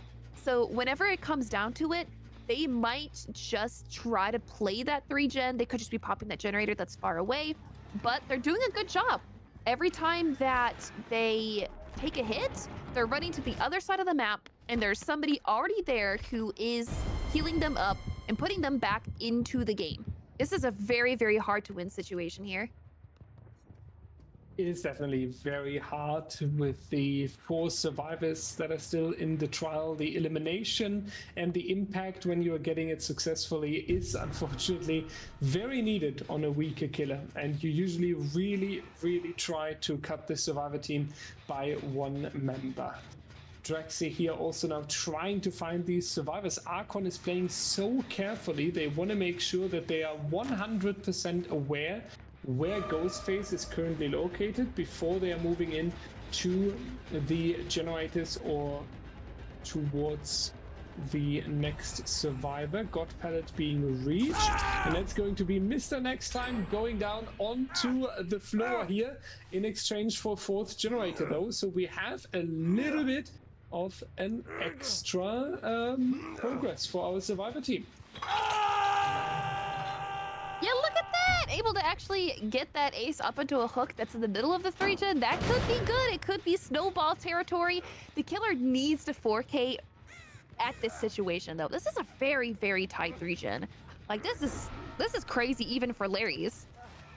But will the survivors be able to pressure it? I don't know. They have a lot of stages to get through. And even in, like if there was a 3-man here, it wouldn't be just completely safe. I don't know. We don't see any of the survivors. They're definitely going to be needing to make a move soon. Oh, there we go. This is a 99 stock, however. That will be that killer. Out of their stealth ability, we see the survivors. They've worked out the scenario in their heads, right? Pressure the generator, pressure the unhook, do everything at the same time, and they're doing a great job. Oh my God! Stop! You're making this man swing at nothing! That's incredible. They're doing a good job, though. Look at them going back and forth. And there we go. That's the specific scenario that the survivors needed to do. They needed to get out of that. They needed to get the generator with progress. They needed to get away from that area. And they did all of that. It's like a checklist. They went through it, and they did it point by point. And that's just incredible play. I love to see... I don't want to say completely newer teams, because we've seen Archon play before. They played in DBDLeague. They know what they're doing. But it's really, really nice to see. And even though they have 0 perks... Oh, wait. 1 sec. That generator... Oh, man. That's got to be 8, right? That generator was so spiky. That's got to be 8. No, maybe that's 7. I don't know. That generator is... to track, yeah. Yeah, it's hard to track. Ever since they introduced this feature and made it so that on the spectator side you see it with the 4 kicks already, it is very hard to tell. And I would honestly really wish that it only appears on 8. So you're definitely knowing when this animation is coming up, then it is going to be the time or a little bit of an indicator with the number or something, but it is indeed very difficult to tell. Drexy, however, with how close he's staying here, he's definitely aware that he has these 2 generators very close together and that he is really in a good spot at the moment, wasting some time. This one in the corner there was checked before, so he knows that it's not going to be anytime soon, forcing the end game. Unfortunate here that the rescuer is not getting an injury, so now we have MEA around, able to take 1 additional hit, and that means that the survivors can really move out of the area here. Drexy with a nice try to defend this area, but it is going to be Ace around here as well. But now Archon with 3 injured survivors again, so they might want to pull back once more, especially if Lara is going to take one as well. So 4 injured survivors, they should pull away and go for a full reset, especially knowing that Draxi kicked these generators very often and at some point it's going to be over. However, if Draxi is able to find the reset location, then things are becoming spicy. You know, I really thought that generator had been kicked 8 times already. I cannot believe it's not. I can't believe it's not blocked yet. Yeah, it's oh my god. Ace has found out, but he's really far away. Those generators were so close. It was 2 gens. Honestly, even if they didn't want to go for the full reset, they could really just stick on those gens because their win con is just to get 1 stage out of the door. And you know, it's a 3v1. It seems like a really precarious scenario. Drexi's doing a fantastic job of just seeing what the survivors are doing, reading it, and knowing exactly what needs to happen next. Except right here, that is definitely, oh my god. Oh my god. That's definitely Claudia up on the hook. You know, it could end up in a tie, although there's 2, oh my god, this is the same scenario that happened last game. This might end up being a tie? Question marks, question marks? The survivor's already on the gate, though. That would be. That would be pizza up on the ground. MEA might have enough time to get the door, but it's too far. There's no way. Are we gonna see some stealth? Dude, that would be so crazy if we see the same result twice. The same ending scenario twice. Is she on the door? That's the real question. She's not on the door. She's stealthing. I wonder. This is the exact same scenario. Maybe we will see it play out a little bit different. They were able to get some progress on the door, so that means it could be opened if the MEA is able to stealth around here. There's just so many different ways to play this endgame that it's not something that I could really predict. Like, who knows exactly what's gonna happen? You know what? I thought I saw scratch marks over there. I think Draxi didn't see it. Yeah, and this will be the survivor picked up. That's 2 survivors up and in the game. They could possibly try to go for some stealth, try to go for the door. Will this be enough? Pizza is found. But if the ghost face chases Pizza, that means MEA gets out. Oh yeah. Oh yeah. There we go. Scenario played just a little bit differently, but that will be Laura out of the game. So this last set will be going to Meadow, taking the very, very last one. No, wait, no, I'm sorry. Going to Archon. I got the names mixed up. The winner of the hearts, though, for this final set is going to Meadow because they were facing a very strong team here. Archon, very efficient, very strong, and even when it was already a 4-0, they were fighting for absolutely every generator and every hook stage, and that deserves a lot of respect as well. And it was in general a very nice show match today, very fun and entertaining moments. Biggest surprise for me was today, like, both of these Ghost Face almost scored 4K, and so the perks of the survivors, because we're having some tournaments where the survivors can bring the perks, doesn't really seem to matter. At the end, it is all this coordination and this chaos that the Ghost Face can cause in order to make a 4K.